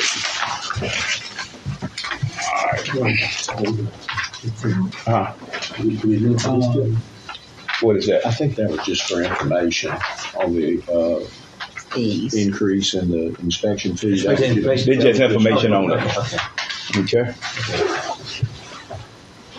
A resolution of the mayor and the city council of the city of Greenwood, Mississippi, approving the employment of professionals in connection with the city lease purchase transaction, refinancing, and or restructuring for related purposes. And that's for Stone Ball and Jamie Holloway. Jamie Holloway. I saw more, brother. Okay. Second. Motion been made and been seconded. Any further? All in favor, right hand. Pose the same sign. Motion carried. Next one, same thing. A resolution of the mayor and the city council of the city of Greenwood, Mississippi, approving the employment of professionals in connection with the city intention to issue general bond obligation to raise money for the purpose of 1, constructing, maintaining, reconstructing, approving, and repaving roads and streets and the acquired right-of-way thereof, if necessary, electrical, repairing, improving, extending, and maintaining waterworks and water distribution system, and repairing, improving, and extending the same, establishing electricity, erecting, repairing, improving sewage system, construction, maintaining, reconstruction, improving, and repairing bridges and culverts, and for other authorized purpose under section 21-33-301 Esquire Mississippi Code of 1972, as amended and supplemented from time to time, including funding capitalized interest, if applicable, and paying the cost of browning and the related and authorized purposes under that. So you read all that? I read all that. So that is the. This is the part of the bond. Yeah. What are they saying? And make a long story short. Make a long story short. So we read all that. Done. What are they saying, Attorney? That's off of equipment.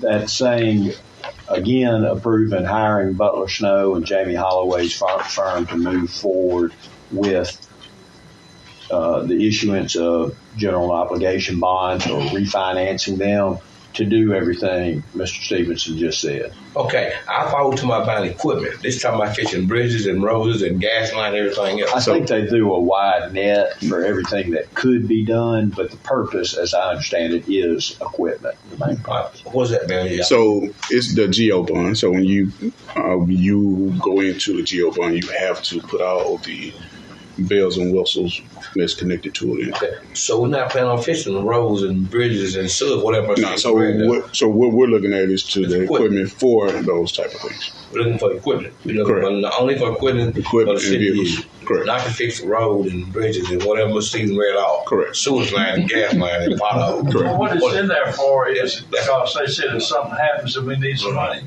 we can move it into something that really needs to be done. Correct. It's covered. Well, our main intention not to move it in anything but for equipment, though. Right. That's our main intention. Because, as you know, Get the ball rolling on that. I understand that. The fee is in there. It's gonna probably cover equipment anyway. Right. You know, the $3.5 million. That's gonna be both the equipment. If an emergency came up, we had to move it. We cover, but I doubt if we move it. I want to stay focused on the equipment, though. Oh, definitely. Police call. I Front end load. think our main focus is on equipment. We know you this, never yeah. know what else may happen. Yeah. It's just in case. In case, right? I agree with you, Mr. Palmer. Well, I'm hoping in case they don't happen in case. We hope that, but you never know. You never know. That's what it is. That's exactly Sewage line got to be fixed. They go bust it. all bases covered. We understand that. Chair, entertain entertain a motion? Motion. I make that motion. I second it. All right, motion been made and been seconded. If no further, all aye. Opposes? Motion carried. I voted for it, President. Okay. I know. Yeah. Now, what I was going to say, I don't know. I know that hour is late, Mel. We don't need to discuss these fees today, then, do we? Okay. All right, we'll discuss that at another meeting. But President, we voted on fees already, President. We did? Yeah. I think what the problem was, President, we got confused some kind of way the roof company been calling, because they rate went up from 1% to 3%, and it shouldn't have. We only voted on just the fees there. So we didn't vote on anything else. I think that's the misconfusion that, because ICC, which he can provide you the information, the municipality has the right to. The state requires the minimum of 1%, but the municipal can go from 1 to 5, and where we went was between the middle, which was 3. The ordinance was to do the inspection fees for instance, if Mr. Larzelle went out there to your house to inspect your lights or gas or water and things of that nature, it's a fee for that. In previous times, we didn't charge for that, and now we do charge for that. But with the rates of 1%, 3%, we have the right to go up to 5%. We never had an ordinance for the 1% or the 3%. You can vouch based on ICC. It states that the city municipality must charge at least 1%, but we have got. The only thing I would say in regards to that is you do have the right to do that. The other thing is, though, when contractors are bidding on projects within the city, they go to the ordinance book and they see what fees are being charged or what they're supposed to be charged. And they calculate that into their project. They do. And so it's not clear when a contractor goes to the ordinance book and look and see that these fees are being charged. And so they could be offered $3,000, $4,000, $5,000, $10,000, depending on the size of the project. And so what you have to do, once you adopt those fees, you codify them so that when they go to the meter code and they see that in that book, then they can calculate that into their project. And so we don't have that.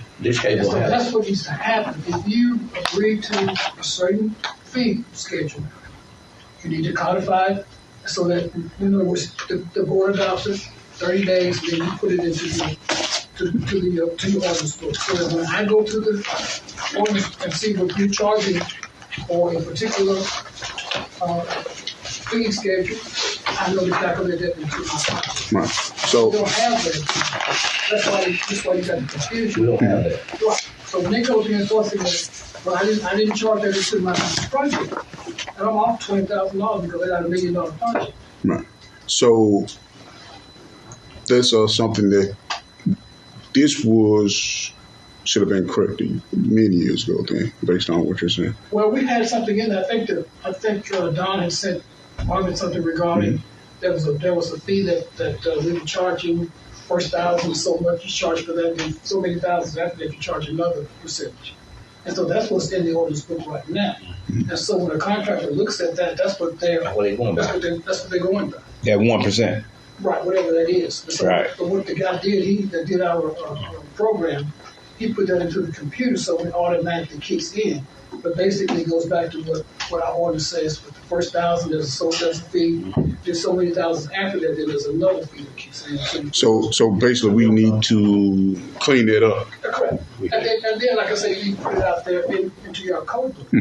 So that when a contractor goes to the code and see what the fees are, he knows how to calculate these fees for their projects. Right. And we don't have that. Now, we still got the old one. Right. That's still, so if y'all decide to change, then come up with the fee, everybody vote on it, and then we put it out there on the web so that they can have those fees available to them when they do a project. Yeah, so in essence, the fee was right, but based on the language and the terminology that's on the internet, it makes it seem like we overcharging when it should have been. And what we need to do is just simplify it and say, hey, this is what it is, flat off. And we need to bring back to his body to vote on that now. His body has never voted on that. So you can't change the ordinance, the body vote on it. Well, the 3% is based on the percentage, like he said, based on the square foot. It changes from. I don't believe it's at 3% though. The ordinance don't read 3%. Right, it does not. We put that in there. The ordinance put it in there. So, like I said, so when a contractor bids on a project, he doesn't know that it's 3% or whatever the case may be. It don't say it. It doesn't say it. My point is, it needs, once you decide what those fees are, the board agrees on them. 30 days after that, you codify them so that when they go to the website and see that, they can put that into their project. Otherwise, you're going to have this confusion from now on. Right. That's why confusion is going on now. Exactly. Because they go on their website, they're not seeing on their website 3%. It's not showing 3% on the website. Because they're only looking at because I think they're just looking at. They're not looking at the additional. They're just looking at the first thing of 1%, but they're not looking at the. Please elaborate. Does the website say that much stuff? You look at the what? No, it says, I think, here again, I'll go back to what we were saying earlier. Donna sent something to him stating what's in our ordinance right now. I correct that? Right. And so that's what we're really bound by. What we going by? It's no different than y'all put out a flyer from Marketplace and say we got eggs $3 for $1. I get there, they're $6. I know. And then I want to go by what the flyer you sent out. And that's what we getting with the flyers here, what we put out. And so the same thing is true with the ordinance. Yeah. When I go to the ordinance and I see what you got in the ordinance, that's what I want to base my project on. That what should be. But you also stated that out the per square footage, additional percentage goes into it, and that's the biggest issue because all they see is the 1%, but they're not adding the additional stuff that they're doing to push it from 1 to 3%. Here again, I'm going back to say this: the ordinance does not say 1%.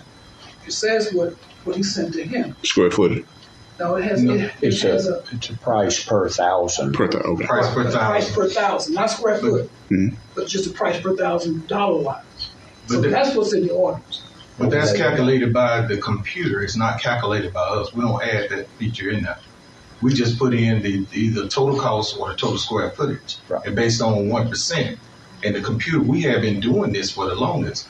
We didn't go up to so-called 3% until I think it was like last month on the 16th. Well, by then, the computer needs to reflect the ordinance. Right. And so maybe the ordinance needs to now catch up to whatever the computer says. But like we just said, it's got to be codified. I mean, so how can we? What about the code book? What the code book says? According to the ICC, like he said in what he said. So are they getting the code book and the computer saying the same thing basically? Basically, because we never changed it. Okay. ICC gives you a recommendation. Right. They tell you what allowances you have. Okay. Okay. And so that's what he's referring to. Right. Okay. But here again, it goes back to what he says. The code has to catch up with the computer. Can state law allow the mayor and Marvin to do that, or the board has to do it? The board got to do that. That's the board can change the person. But you put it in the ordinance. I'm not right. I mean, you doing it? Can you do it without an ordinance? No, sir. Can't have an ordinance. Okay. No, sir. And the code book goes in the ordinance. But the reason I say that, the mayor just said the state allows you so much. And the ordinance also states that go ahead, because I think it was. Because I looked at it and it was saying something that we go by the statutes of the ICC, which was in the which we adopted. Yeah, we adopted the statutes of the ICC. But it gives. I believe that we just need to bring it to the table, clean it up, so we won't have no issues. If there's a situation where we need to come to the table, identify a resolution, we need to do that. Well, we'll let y'all handle it. Yeah, y'all clean it up and bring it to us. This is confusing our people, though. Yeah. I'm getting several phone calls every day about that's the same code we got out. Yeah. Confusing people. We need to clean it up, though. I think the big rule was that you got roofers riding around pickup trucks that put a roof on them, and some other roofers, if they got to pay the $400 to put that roof on there, that person in that pickup truck's got to do it too, to be able to get bid. They don't have a competitive bid. They're charging it back to the Can I say this? I know I'm going to make it short. Make it short. What it was, they got caught because they didn't pull a permit, period. And when they got caught, they doubled at 1% to 2% because your fees double when you don't pull a permit. You're only guilty when you get caught. So the fee double. That's in the ordinance handbook. The fee double. That's the way we've been operating. I'm saying that's in the code book though. The handbook, meaning the code ordinance book. Please pull the information. Yeah, pull the information. So you be right on that. But I don't put it out there neither. Because people listen to what we're saying now, the fee double. I don't know if that's true or not. Okay. I see lots of people. I see several doing roofing. Fine All right. In the morning, they gone in the afternoon. A fine doubles when you. Yeah, I believe in going by black and white. I don't try to. Yeah, we're gonna let y'all clean it up. Well, President. Yes, sir. One thing, President. Mayor, I know that we got this Biden Blues coming up. We're gonna be able to clean the inches up for that Biden Blues. A lot of them gonna be in town a week after next. So just as I stated in the mayor report, we got a couple guys coming in early, usually a little late to address that. We do have 4 knuckle bones going, and then someone working on the weekend to try to help clean up. They've been asking about that all the time. We got people in trucks and trailers picking up trash, we're trying to do our due diligence. And I've seen them in the trailer picking up. Today, my fact in the trailer picking up. They clean them bags up pretty good. All right. One more thing before we go, Mr. McCoy. Are those 4 knuckle bones in operation now? Yeah. Now? Yeah. Before we do, I do want to acknowledge we had a couple of retirees. Mr. Scott is one of them. I want to commend to them. They have been the life and heart of. Make sure I call out the name. I don't want to. Mr. Jimmy Triplett, Mr. Miller Carter, and Mr. Roosevelt Scott. They've been the life and bread of the public works, and they're retired. Yeah. All right. And before I gavel, Mr. McCoy. Yeah, I want to thank we had a block party this past Friday, though. Great success, though. I want to thank our sponsors again. We cannot do this without our and sponsors. all of us was here. We know how nice it was. But nobody missed you. Food was good. Yeah, Johnny came and we said, hey, Vicky came. Matter of fact, I'm still eating. You still eating? No, you missed a good time. You missed a good time. Quick, one of my constituents called. All these dumpsters behind the shopping centers. Everybody's putting their stuff in there, and the people in the store are paying. They show putting it in there. How do you stop this? I'm gonna video. They putting it in there. They putting it in there. I've spoken with Mr. Lott today. We are going to implement a plan that's going to try to minimize some of those issues. Everything in there, children. Yeah, I hear people say, I had a lady tell me she was doing something with her feet. She wasn't going to put those in there. She put it behind something. She told me this. You ain't supposed to do that. You dump her.